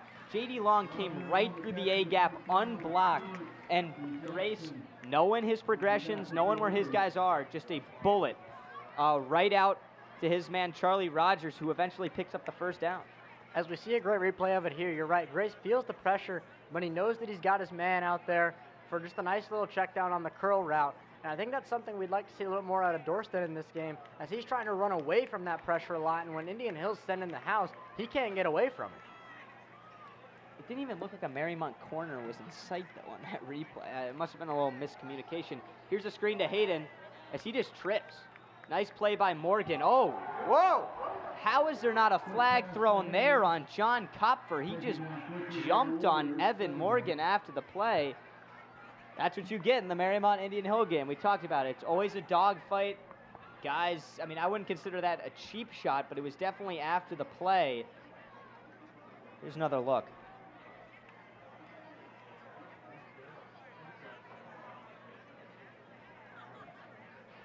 And I don't know if Indian Hill has something on Evan Morgan in this game, but they certainly look like they're going after him, trying to get in his head a little bit. And we'll see if he can control himself and play its second half here. Grace rolling left and finds a wide open man at the 10-yard line. I think it's just another zone coverage miscommunication because Connor Jackson was hugging the sideline and no one is on the sideline. Yeah, Connor Jackson, as you just said, is exactly what I was about to say. He's guarding air on the sideline, and it looks like he motioned to his teammates over the middle on the high safety as if he thought someone else was supposed to be responsible for that middle section of the field inside the 10-yard line. So clearly a miscommunication in zone coverage there by the Warriors. Penn Picton is going to exit the field as he's been cramping. And here's a wider angle. Let's check this out. This is obviously zone coverage. If you look at Stewart, he's got the near guy on the sideline, and then Jackson finally realizes what the heck is going on. Maybe it was someone else's fault. But that should, I mean, I can make that throw, Will. I mean, it looked like at the top of your screen at the start of the play, I couldn't quite see who it was, but they chose to go with the receiver, breaking up the middle and then toward the high post on the right side of the field, whereas maybe they should have been going to the receiver that ended up making the play, but just pure confusion as we see at the top of your screen. Number 5, that would be London Hilgen, goes with the other receiver and ends up giving up the reception. Braves have a chance to score once again. Here's Grace looking for the end zone, and this ball is overthrown. Good decision by Alex Grace, had nothing going there, just kind of threw it away.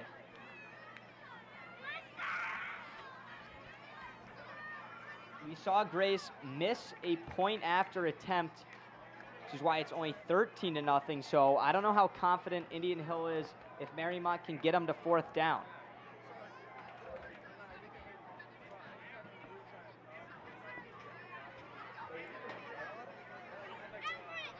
And I think it's all situation dependent. We'll see what happens here, and we'll talk about it more if it gets to 4th down. But I really would like to see them play aggressive and go for it here. Try and almost put this game away as we near the end of the 3rd quarter. Field goal would still keep it at 2 possessions. Here's Grace on the QB keeper. Gets shoved out of bounds after pickup of about 1.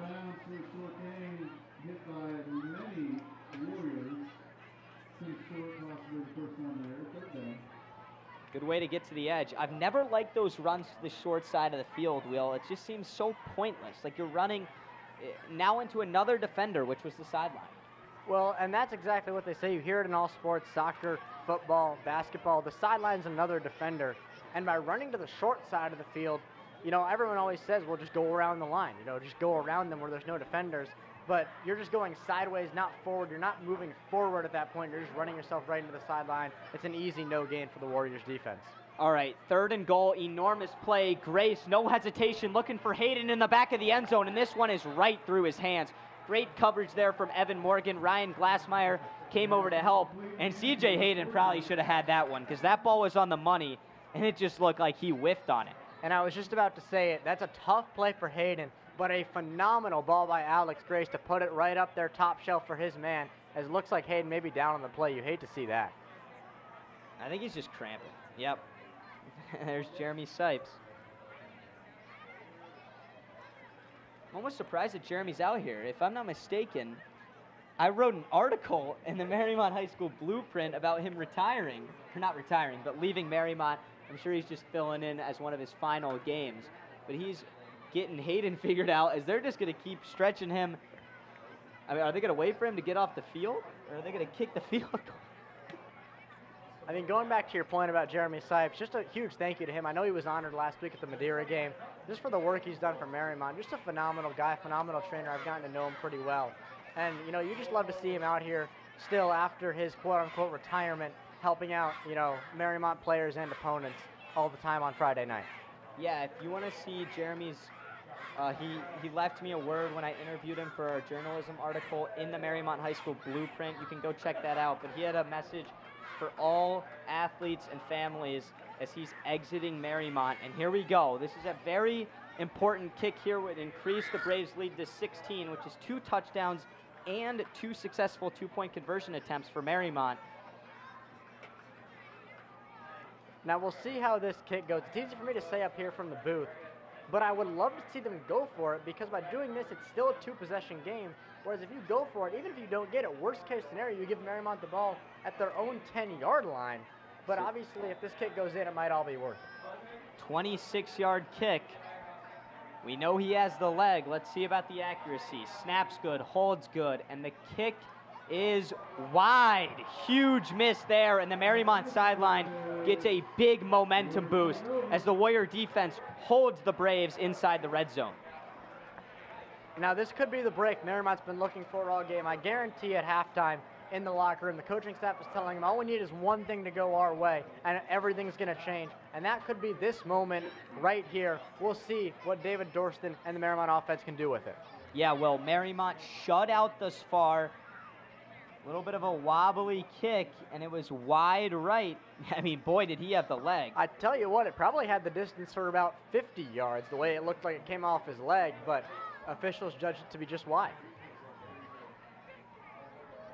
I think Mariemont wants to try and reduce this lead to 1 possession, because being down 2 possessions after getting shut out, like we've said numerous times, the entire game last week against Madeira, it would be tough to just kind of wake up and score 2 touchdowns in the second half. This is an enormous drive. 1st and 10 starting at the 21. Dorsten in the 5 wide. Quick pass, and I love this. Vianello picks up 10, and the chains will move. I've been waiting all night for a quick check down. These receivers haven't been open down the field. Dorsten hasn't been finding them, but stuff like that can be huge momentum boosts. And I think a guy like Talon Vianello, the sophomore, is a great guy to do it, because you know Indian Hill's going to have their eyes on Davis Whitmore, on Timmy Stewart, and on the Morgan brothers. So if you can get that quick check down to Talon Vianello, he's going to kind of fly under the radar of this Indian Hill defense, and he'll be good for some completions late in this game. Another check down. Timmy Stewart, complete, picks up 7 or 8. So we saw it. If you were looking at the bottom of your screen there, you see number 8, Kopfer. He backs off at the last second before the ball is snapped. You can't see it in this angle. But Dorsten, incredible read. You have to take what they're going to give you. You're not down 3 touchdowns. You're not down 4 touchdowns. This is a manageable game. They don't need the Hail Marys just yet. Pick up the 7, pick up the 8, and get yourself to 2nd and manageable. Yeah, you see it at the very last second, as Luke just talked about. Kopfer backs off, and you know he's thinking about that deep ball they might throw to him, but they end up getting the play there. Oh, Dorsten has a lot of room here. Let's see if he can turn it up. He does, inside Braves territory.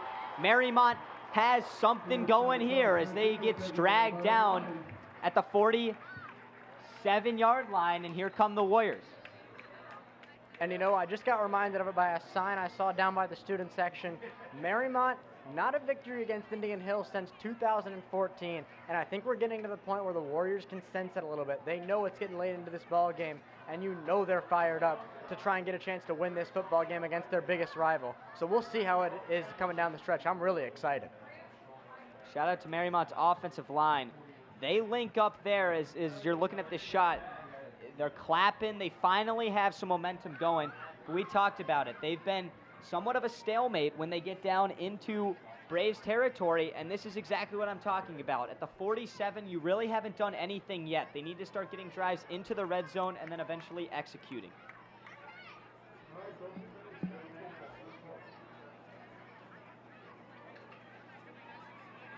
And, Mariemont could be in a great position here. It looks like they've gotten inside Indian Hill territory at this point. If they could score by the end of this quarter, it is very much a winnable ball game, even with Indian Hill getting the ball. So we'll see what they can do. Brown to Dorsten's left. They send Morgan in motion. Design QB keeper. Let's see if he gets a block. Elliott Brown gives him one, and Dorsten takes a big hit from Picton after picking up 5.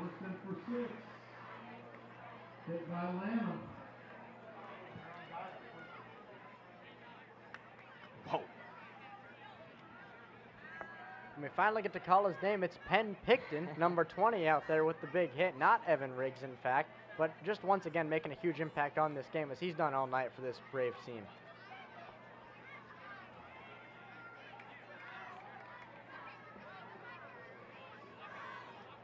All right, 2nd and 5. Duckwall to Dorsten's left. They're going to hand it to him. Cuts it back the other way. Good carry for Duckwall. Is it enough? I think he's going to be just short. Let's see what they do.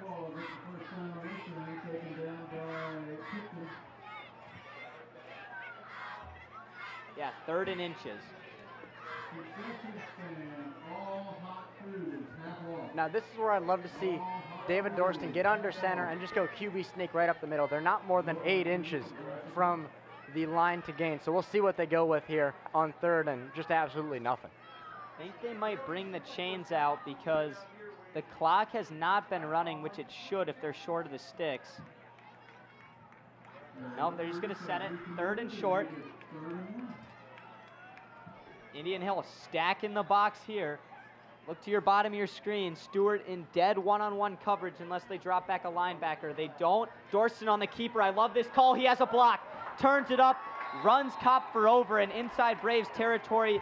The deeper they get, 25-yard line as the Warriors have serious momentum going with just over a minute left in the 3rd quarter of play.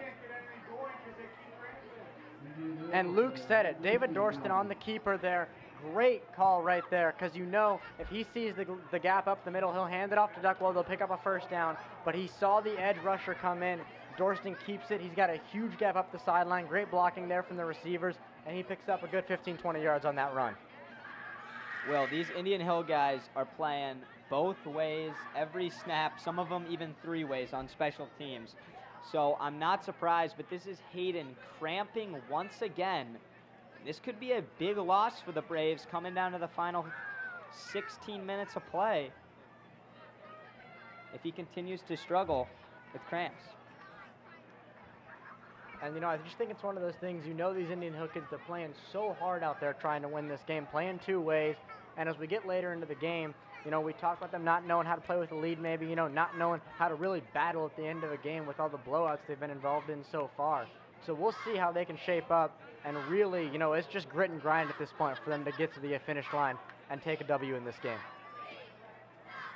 We hope Hayden's okay, but there's something to be said for the fact that right as Mariemont has something going, Indian Hill keeps cramping. I wonder if it slows down their momentum just a little bit. We'll see what happens here on 1st down. They're going to hand it off to Duckwall, runs right behind his blocker, and is stood up there by Trey Carter, Jr.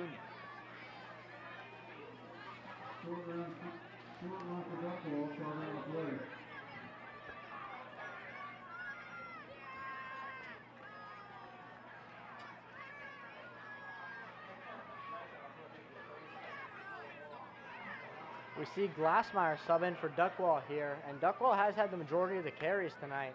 So we'll see if this means pass, as I suspected, they're going shotgun 5 wide. We'll see what the play call is.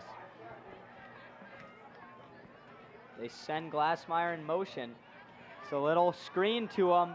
Makes one man miss, cuts it back up, but the Braves get him down for no gain or even a loss of 1. And that's going to take us into the 4th quarter of play. Mariemont increasing into Indian Hill territory, but the Braves fighting strong, trying to get in the win column as they lead 13-0.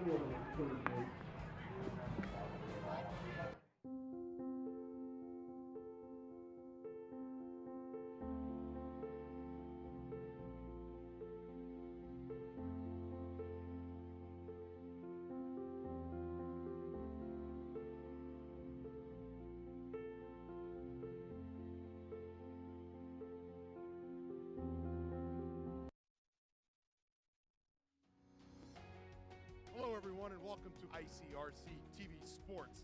Three-pointer. Got it. What a goal! Mariemont going to the championship.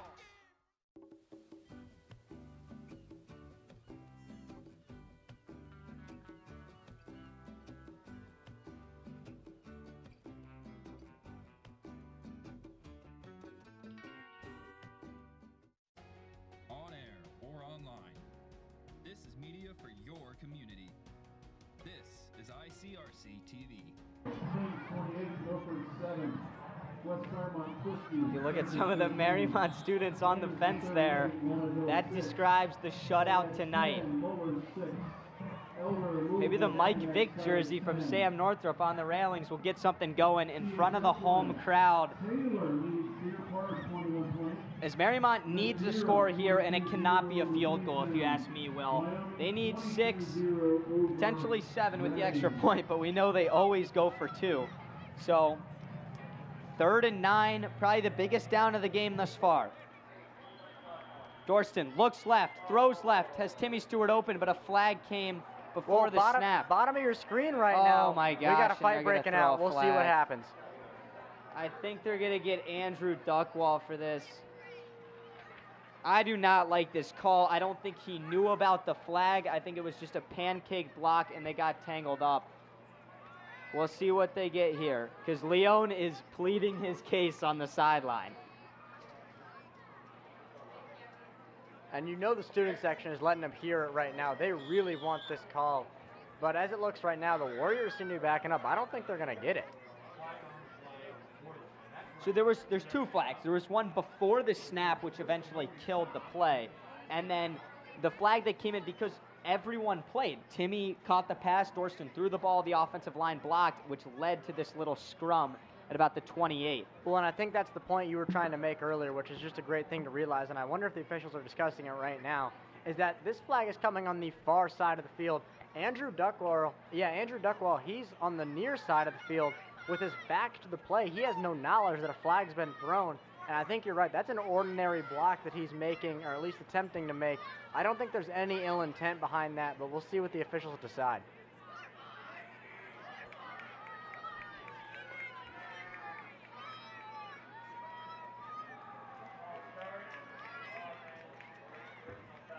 Oh, they're going to get a personal foul on Indian Hill, so it goes on the Braves instead of Duckwall, but a false start before the play. So here we go, 51 going at it with 48. Oh, he threw Duckwall down, yeah. That's a good call. Yeah, it wasn't Duckwall as we thought. It was actually the Indian Hill defender who was instigating that contact on the near side of the field. So the penalties won't offset. Mariemont gets booked with a false start, but the 15-yard personal foul is going to give the Warriors a first down, and boy, did they need that one. Oh no, it's going to be 3rd and inches once again. No, they got to move these. That's a first down. Yep, move the chains. All right, here.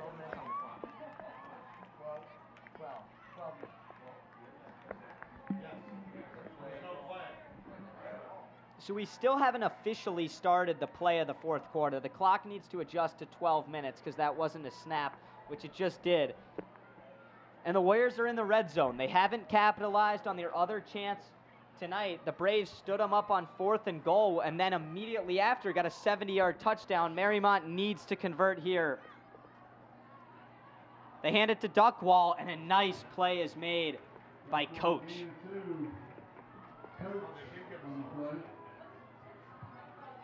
Xavier Coach has been a force to be reckoned with on the Braves' defensive line.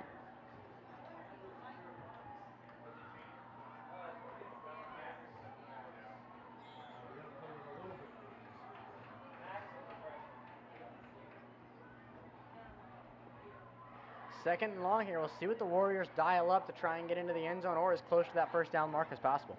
Dorsten, quick throw out wide, has Mark Morgan. Dancing a little bit, turns it up. I think it's right on the sticks once again. It's going to be 3rd and 1 is the official spot. Very nice, another quick pass, get it out, and now you have 3rd and 1. That's a lot easier than 3rd and 9. Good play by Dorsten, good pickup by Morgan, and I would love to see some tempo here if I'm Mariemont. I hate going to the huddle. They've got something going this drive. I mean, maybe speed it up a little bit, get the Braves on their heels. These kids are cramping left and right now.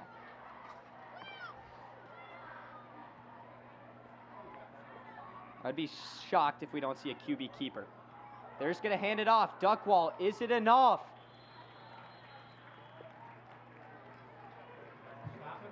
No, they're going to call it. Oh, he's 4th short. down. Oh, wow. I mean, I haven't seen Duckwall get stood up more than 2 times tonight. What a play by the Braves defensive line. And talk about the biggest play of the night. Dorsten and Leon are going to have to talk about this play call. I think you just got to put it in your quarterback's hands. He's a senior. Let him keep it. Put his shoulder down and make something happen. He needs about 2 feet to get this first down. I couldn't agree more. I think it's an option play, maybe just a design run off the get, if anything. But you do not want to do anything too fancy here. You have a monster in David Dorsten under center. Direct snap, he's going to take it and pick up the first down. Easy as that. I wish I would have seen it more throughout the first 3 quarters because he's picking up at least 4 or 5 a carry. And here come the Warriors, now inside the 5, and now we see the hurry-up offense in the tempo. The clock continues to run as we are now under 10 minutes left. Dorsten, another direct snap. They're going to do it again, and he's going to score. Mariemont is on the board, and a flag comes in after the play. But either way, Mariemont, 6 points. They end the streak of 7 straight quarters of play without points on the board. And like I said, if they just keep putting the ball in Dorsten's hands, he's picking up 5 to 6 yards every single time. He's so strong. He's getting the blocks. Good block by Andrew Duckwall. I mean, it's incredible. It's exactly what we talked about. It's Dorsten on the keeper to pick up the 4th down. Then exactly like you said, we see him getting it again to get in the end zone. Another one, 3-4 yards. They needed the touchdown there. Give it to Dorsten. Get in the end zone. It's exactly what we talked about, and you wish you would have seen it earlier. Now Leon, he's got something going on, some sort of confusion as we go for this extra point or 2 points. They're changing. Oh, there's all kinds of confusion here. Hopefully the play clock is not running because it would be very unfortunate if they have to burn a timeout right here. Owen Metz is getting set. They're just going to go for 2. None of the Mariemont's patented exotic 2-point conversion field goal formation that we've seen all year. This is a very big pickup here because a touchdown, if the Warriors can get it back, would then take the lead. Now they're going to do the same play, and it works once again. Dorsten takes down a Braves defender and his own offensive lineman. David Dorsten is taking over this 4th quarter of play. Warriors 8, Braves 13, and we have a really good game at Kusel Stadium now. And I just absolutely love to see it. The frustration, it's been building for over 7 quarters of football now. Mariemont, they can't score. Everyone knows it. David Dorsten, he tells Coach Leon, give me the ball. I'm your guy, and he does work near the goal line. I love it, Will. Coach Leon having faith in his senior quarterback. That's what you got to do. When a push comes to shove, you're in the 4th quarter, you've been getting beat up on the offensive end, and now they have momentum, and let's see if they can make it count. It was the same play 3 straight times. 4th and inches, 1st and goal, and then the 2-point conversion. They're running behind the offensive line in Duckwall. Dorsten just has to dive in, and now we got a ball game. And you can see him as soon as he gets the ball, he puts his head down, and it's an absolute bull rush. He knows exactly where he needs to go, and that is to the end zone. Williamsburg 34, Laughlin 8.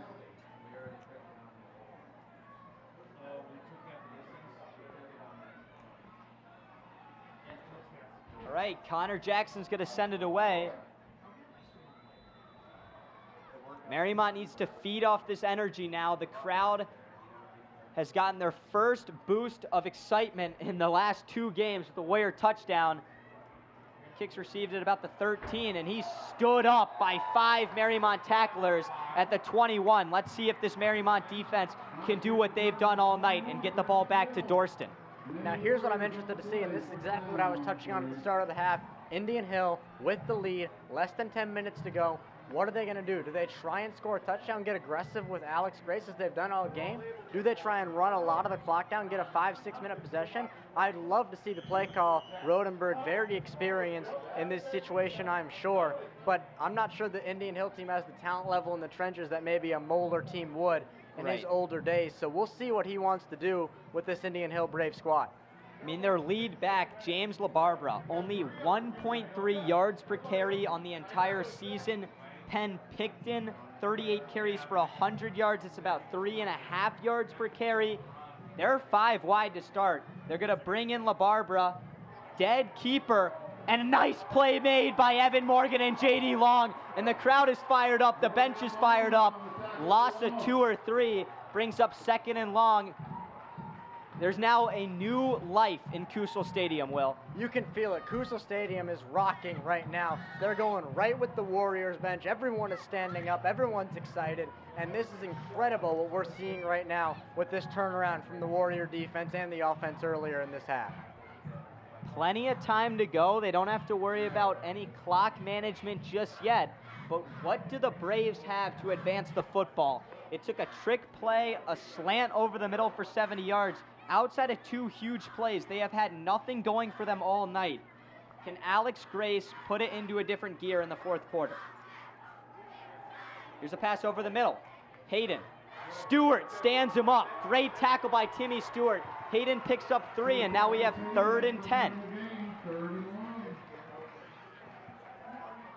And if you are a parent at home trying to teach your kid how to make a tackle in football, you show them that Timmy Stewart highlight, because that was ideal. It gets his arms wrapped around him, those long arms at that 6'6", 6'7" frame, and just wraps him up, lets him go nowhere after he catches that football. That's a matchup, Hayden v. Stewart, that we're going to see in basketball season this year. 2 of the biggest centers in the CHL can bang downstairs come the winter time, and they're doing it on the football field right now. 3rd and 10, LaBarbera in motion. Play action over the middle, has a man, and it's dropped. Oh my goodness, the Warriors caught a break. Dan O'Brien, who had the 70-yard touchdown earlier, could have just put a huge dagger into the Warriors. Great throw by Alex Grace, great play call, and terrible execution on Dan O'Brien. And we saw it was the same thing I talked about with Vianello on his play earlier. Just right in that replay, we saw the head come up right as he caught the ball, did not see it into the hands, got a little bit excited about the big gain he was about to get, and that is huge for the Warriors as the crowd lets the Indian Hill Braves hear it after that turnover. Yeah, Mariemont brought the all-out rush, and they got to him, but Grace got it away. Another good Grace punt. Glassmeyer's going to field it, just trips over his knees at the 45, so good field position for the Warriors with 8:02 to go, and they run onto the field with confidence. The Braves have been on their heels the second half, cramping, getting no gain, getting ran all over on that last Mariemont drive. Let's see if they can take the lead here. And this is where, Luke, you talked about it earlier. I would love to see some tempo out of the Warriors. I know there's 8 minutes left and they might want to milk it down a little bit, but you just talked about it. Indian Hill is exhausted right now. They're on their heels, I should say, and Mariemont has all the momentum. Let's go. Let's get them fired up right now and see what we can do to just absolutely dismantle this Braves defense. Yeah, I love that, Will. You got to be thinking, keep your foot on the gas here. Dorsten in the shotgun. QB keeper once again. This one doesn't look as open. He runs over Frazier, but Frazier drags him down by the ankles. Nice play made by the junior on the edge. Frazier takes down Dorsten, giving the game 7-1.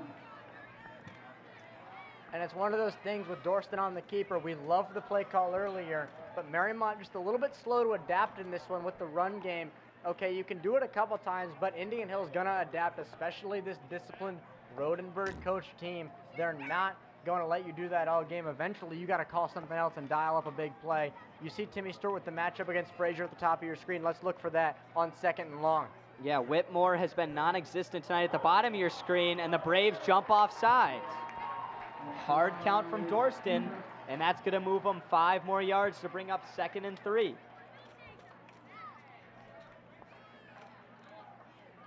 2nd and 4, excuse me. Looks like it may have been Coach who jumped off there. We'll see what they do with that penalty, see if it impacts the play call decision by Nick Leone and his Warriors offense on this next play.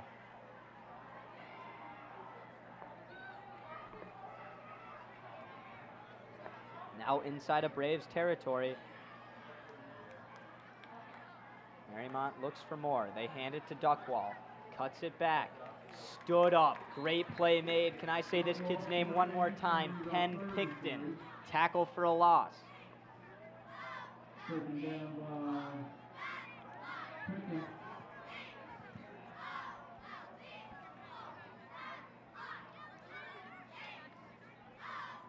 Well, 3rd and 4.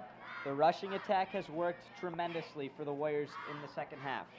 This might be a down that you have to air it out. What would you go to?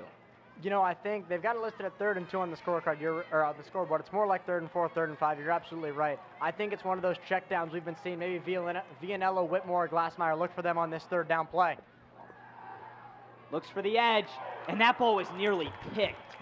Very bad read there from Dorsten, and Dan O'Brien got that drop back there with a great breakup. He read that all the way.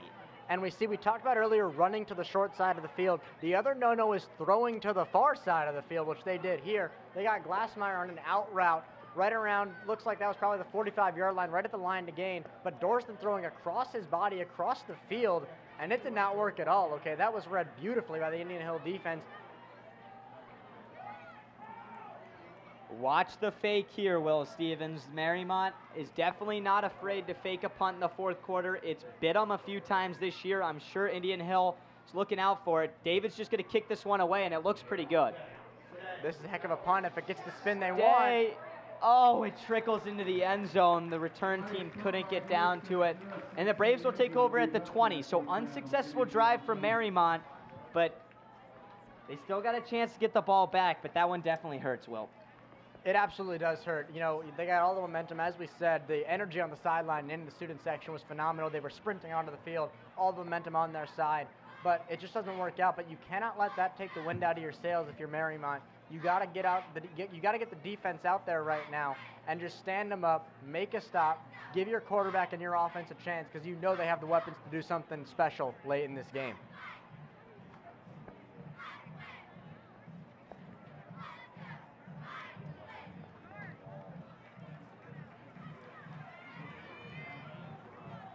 Shout out to Dean Lowry, working solo in the truck tonight, giving students like us the opportunity to call games. Jordan Murdoch running a camera, some other volunteer cameras, Julie Lowry, and then me and Will here up in the booth as we are just over 6 minutes left in the 4th quarter. CHL historic rivalry. Grace airing it out, has a man, and it's hauled in. What a throw, what a catch. John Kopfer inside Mariemont territory, and just like that, Mariemont has to punt in Indian Hill. Punches them in the mouth.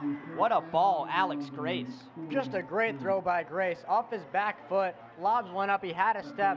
Looks like it's Connor Jackson back there in coverage. Gets a hand on him before he makes the play, but Kopfer at the end of the day, just too big, too athletic, and a huge play for the Indian Hill Braves late in this one, under 6 minutes to go. Talk about trusting your quarterback from Rodenberg. This seems like a place where Indian Hill should have just ran it, taken a few minutes off the clock. They do the complete opposite. Play action and go deep, and it works out. They're now going to run behind Grace here. Picks up maybe another 1st down, and we have a little bit of a scrum on the far side of the field with Hayden and Connor Jackson, but nonetheless, a great pickup from Grace. And I got to give a lot of credit to Alex Grace right now. This guy, he's a unicorn, as Luke called him earlier in this game. He's kicking, he's playing defense, he's playing quarterback, just throws a great ball, then scurries for a 1st down, or just short of a 1st down, pardon me, on that play. I mean, it's incredible what he's doing out here.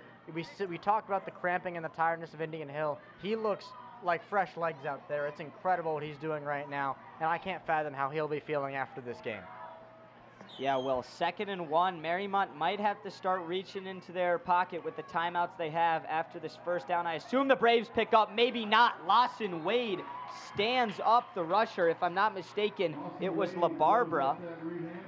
And this is now an enormous 3rd down. The big man, Lawson Wade, breaking through the line, making a big tackle there on LaBarbera. So we'll see what Indian Hill dials up here. We talked about the short pass earlier on Mariemont's third down. They didn't go to it. It didn't work. So we'll see what Indian Hill decides to do with the experienced coach of Rodenburg. I bet he's been in this situation a lot, and I bet he's got some bread and butter plays he's ready to throw out there right now. Yeah, I don't know how much he trusts his quarterback to throw, but he looked pretty good at the start of this drive. 3rd and 4, enormous down. Grace looks left, pumps left, has a man over the middle, and this ball's caught. What an incredible play call. Like you said, it's Noah Frazier into Warrior territory, and Frazier has 2 catches tonight, and boy, are they big ones. And look at the top of your screen right here. You see Cj Hayden. He calls for the ball, draws the attention, and then Noah Frazier over the top. I guarantee that's designed by Coach Rodenburg, and that is just something beautiful. You love to see the mind games being played on the football field. To draw the attention away from the ball, make the play down the field when no one expects you to. That is phenomenal by both Rodenburg, Alex Grace, Cj Hayden, Noah Frazier. That's a team effort. Yeah, I mean, that couldn't have been executed more perfectly. I just don't know if you're Mariemont, why even play a high safety on every snap if they're just going to stay in the middle of the field. Grace, low snap, trying to turn something into nothing, or turn nothing into something. Picks up about 5, brings up 2nd and 5 inside of the Warrior 10 now. And I've been really impressed with Indian Hill on this drive. We talked about Mariemont having all the momentum, having, Indian Hill seems like they're on their last life, and all of a sudden, out of nowhere, they are just playing some great football. And I don't understand the no timeout call from Mariemont.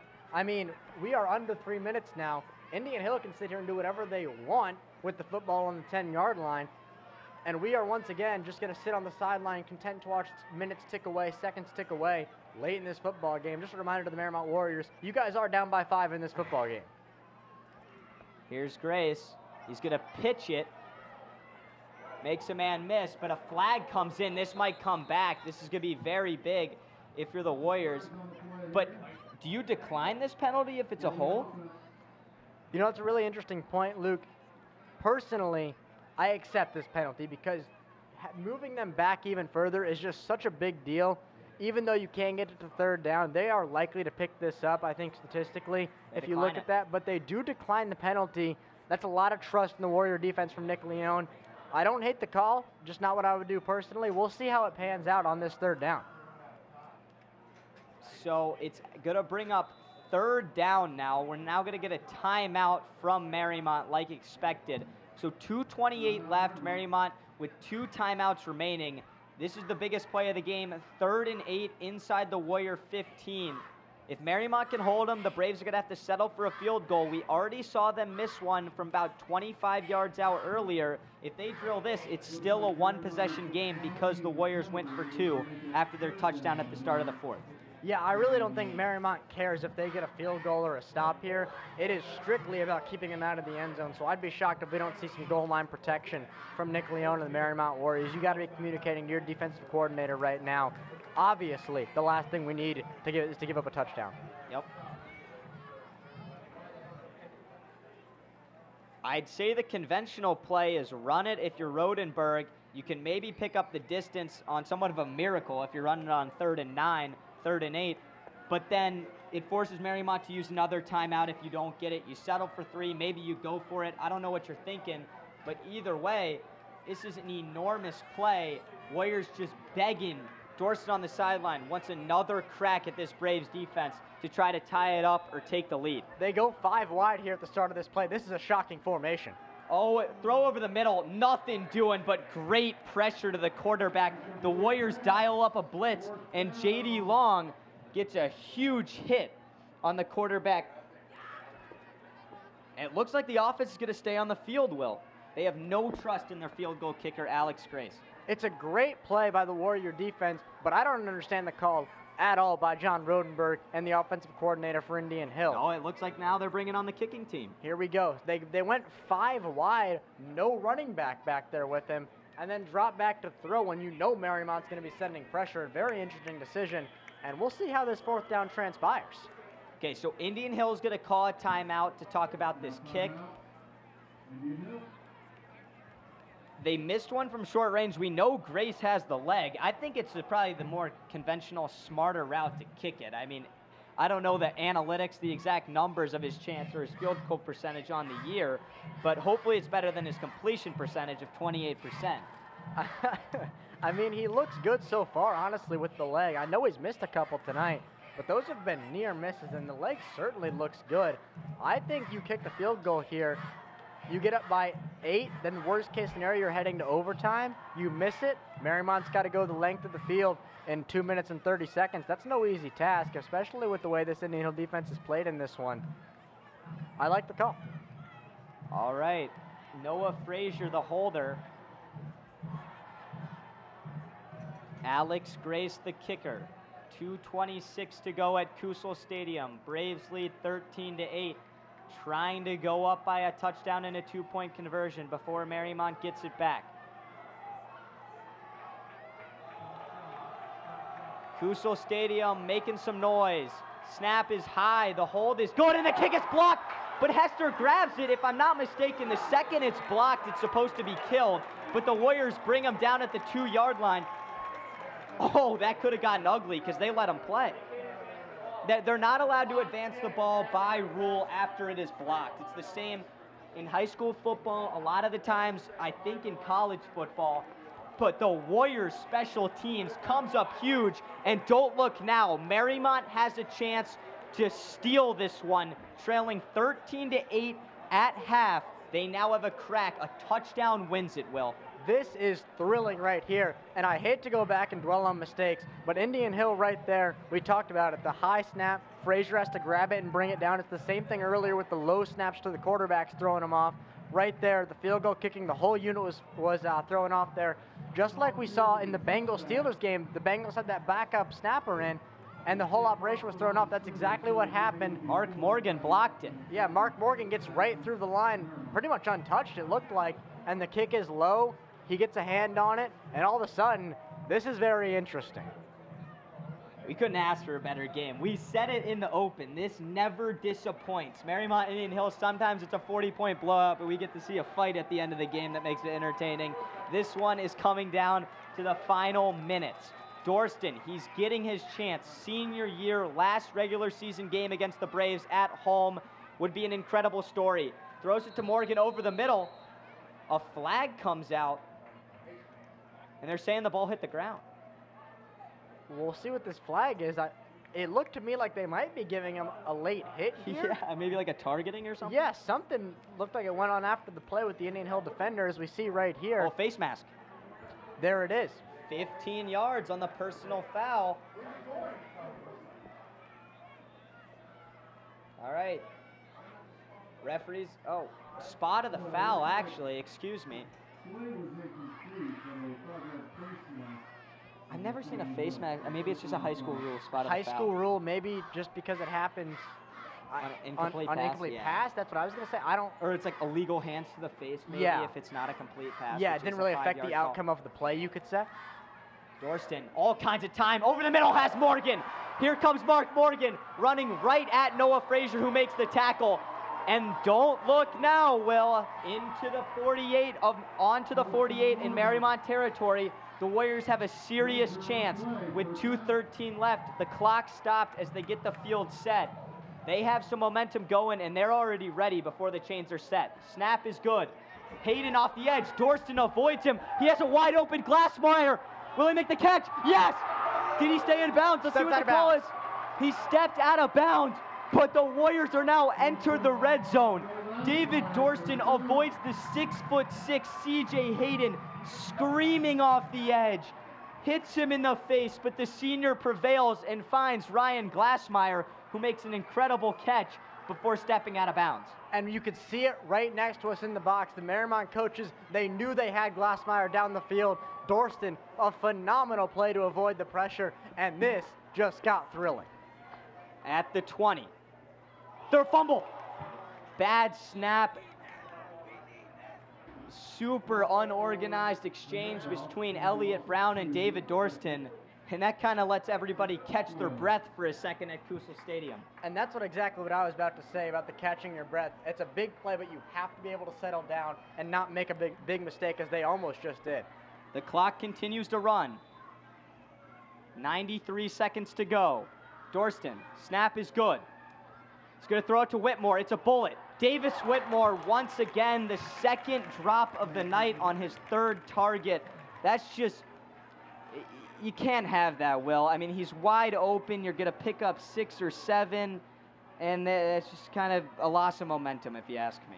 It's a huge blow to the Warrior offense. Dorsten is rolling right now. And then on back-to-back plays, you box the snap, and then a drop from Whitmore. It's very, very costly, as now we are faced with 3rd and 13. This has been the story of the night. They get something going, and then it's this 3rd and long. Let's see if they can finally capitalize. He's had all kinds of time on this drive. He has more here. Has a man in the end zone. It's Glassmeyer. Touchdown Warriors. Touchdown Warriors. Mariemont takes the lead. 14-13 with a $1:21 to go. David Dorsten, the Mariemont offensive line, and Ryan Glassmeyer has brought them back into this football game. What a throw by David Dorsten. Lofts it over the head of the safety, right into the lap of Ryan Glassmeyer. Have yourself a day, Ryan Glassmeyer, on this final drive. Just 2 huge plays for the young man, and it's Alex Grace who falls victim to the touchdown. Oh my gosh, Will, it's got to be one of the most fun games I've been able to call, even be in attendance at. This coach's box to the right of us, of the Mariemont coaches in the press box, are going crazy, jumping up and down just like everyone else on the right side of the stands at Kusel Stadium. This is an enormous 2-point conversion.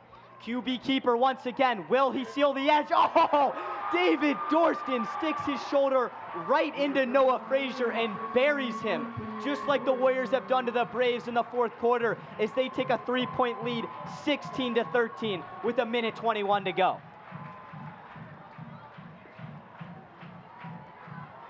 Now you've just got to give a lot of credit to the heart of David Dorsten in this football game. This last drive, and you see Charlie Tully out there, who was hurt earlier this year, giving him a lot of love because he knows what this means to Mr. Dorsten, as he has had just a great career at Mariemont. The injury last year, it has all led to this moment, this touchdown right here, to what hopefully would be to beat the Braves, probably the biggest moment in recent Mariemont football history, if I'm going to be honest with you.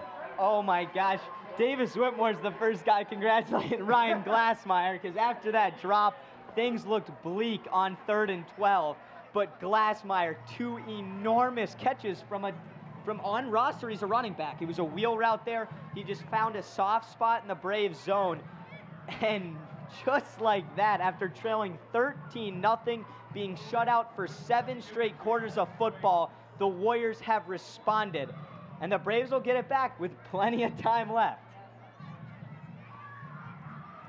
Braves still with 2 timeouts in this one too, so it's not like they're short on that either.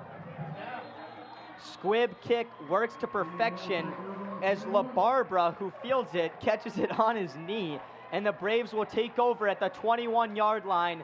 Kusel Stadium's going crazy. The Mariemont sideline's going crazy. This is a much-needed win for Mariemont. 1-3 coming in. They need to hold on. They're pumping up the home crowd. This is Friday Night Lights, high school football at its finest, Will.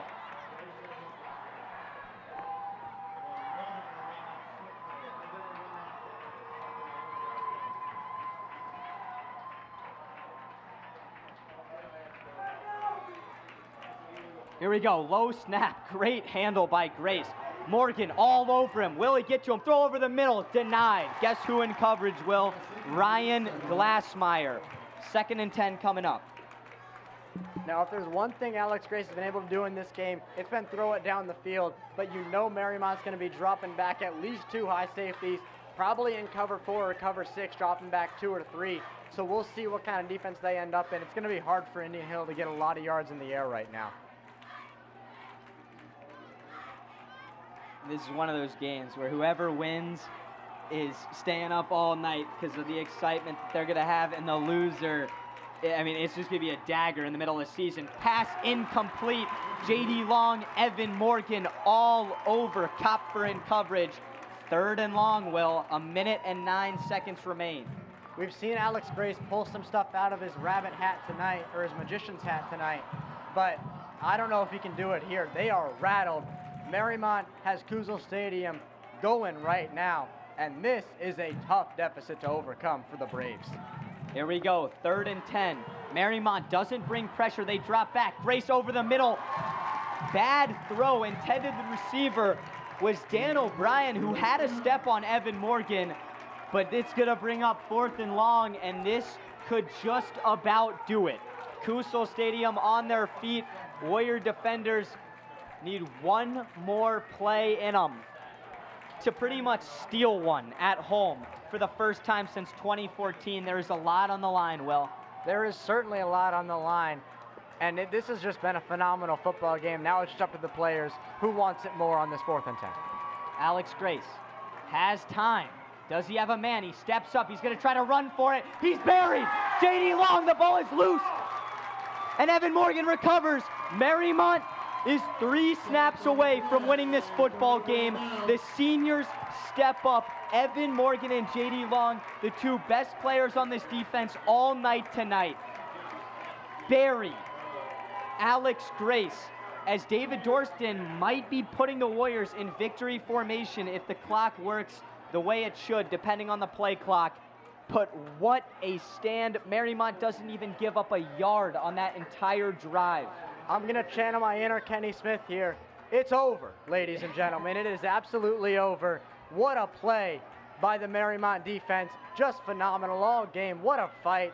That's amazing. You love to see Dorsten bringing him out there to finish this thing off. Victory formation is what it will be. Well, that's incredible. Mariemont's going to move to 2-3 on the year. They've lost heartbreaker after heartbreaker. A blowout last week could have just set them off for the rest of the year. Getting shut out 33-0 on your home turf against a CHL rival in Madeira, and then you bounce back after coming down 13-0. You build off that deficit, you get energy. But David Dorsten is my MVP tonight. He put his body on the line, and Mariemont is going to win the football game. Are you kidding me? And before we get off the air, just a lot of credit to Alex Grace, this Indian Hill team, as I'm going to leave it quiet for this Mariemont celebration. Look at the sportsmanship. David Dorsten giving all the Braves high fives. CHL football couldn't have been any better tonight. They're going to shake hands. But oh my gosh, I could sit here all night and talk about that game. Mariemont wins 15-13 in a thriller at Kusel Stadium. Once again, thank you so much for tuning in. Thank you to everyone, including our producer, Dean Lowry, who allowed the show to go on tonight. ICRC gives students like us an opportunity to call games, gain experience, and just overall be at an atmosphere like Kusel Stadium tonight. Will Stevens, Luke Brenneman signing off. What a game. Warriors win.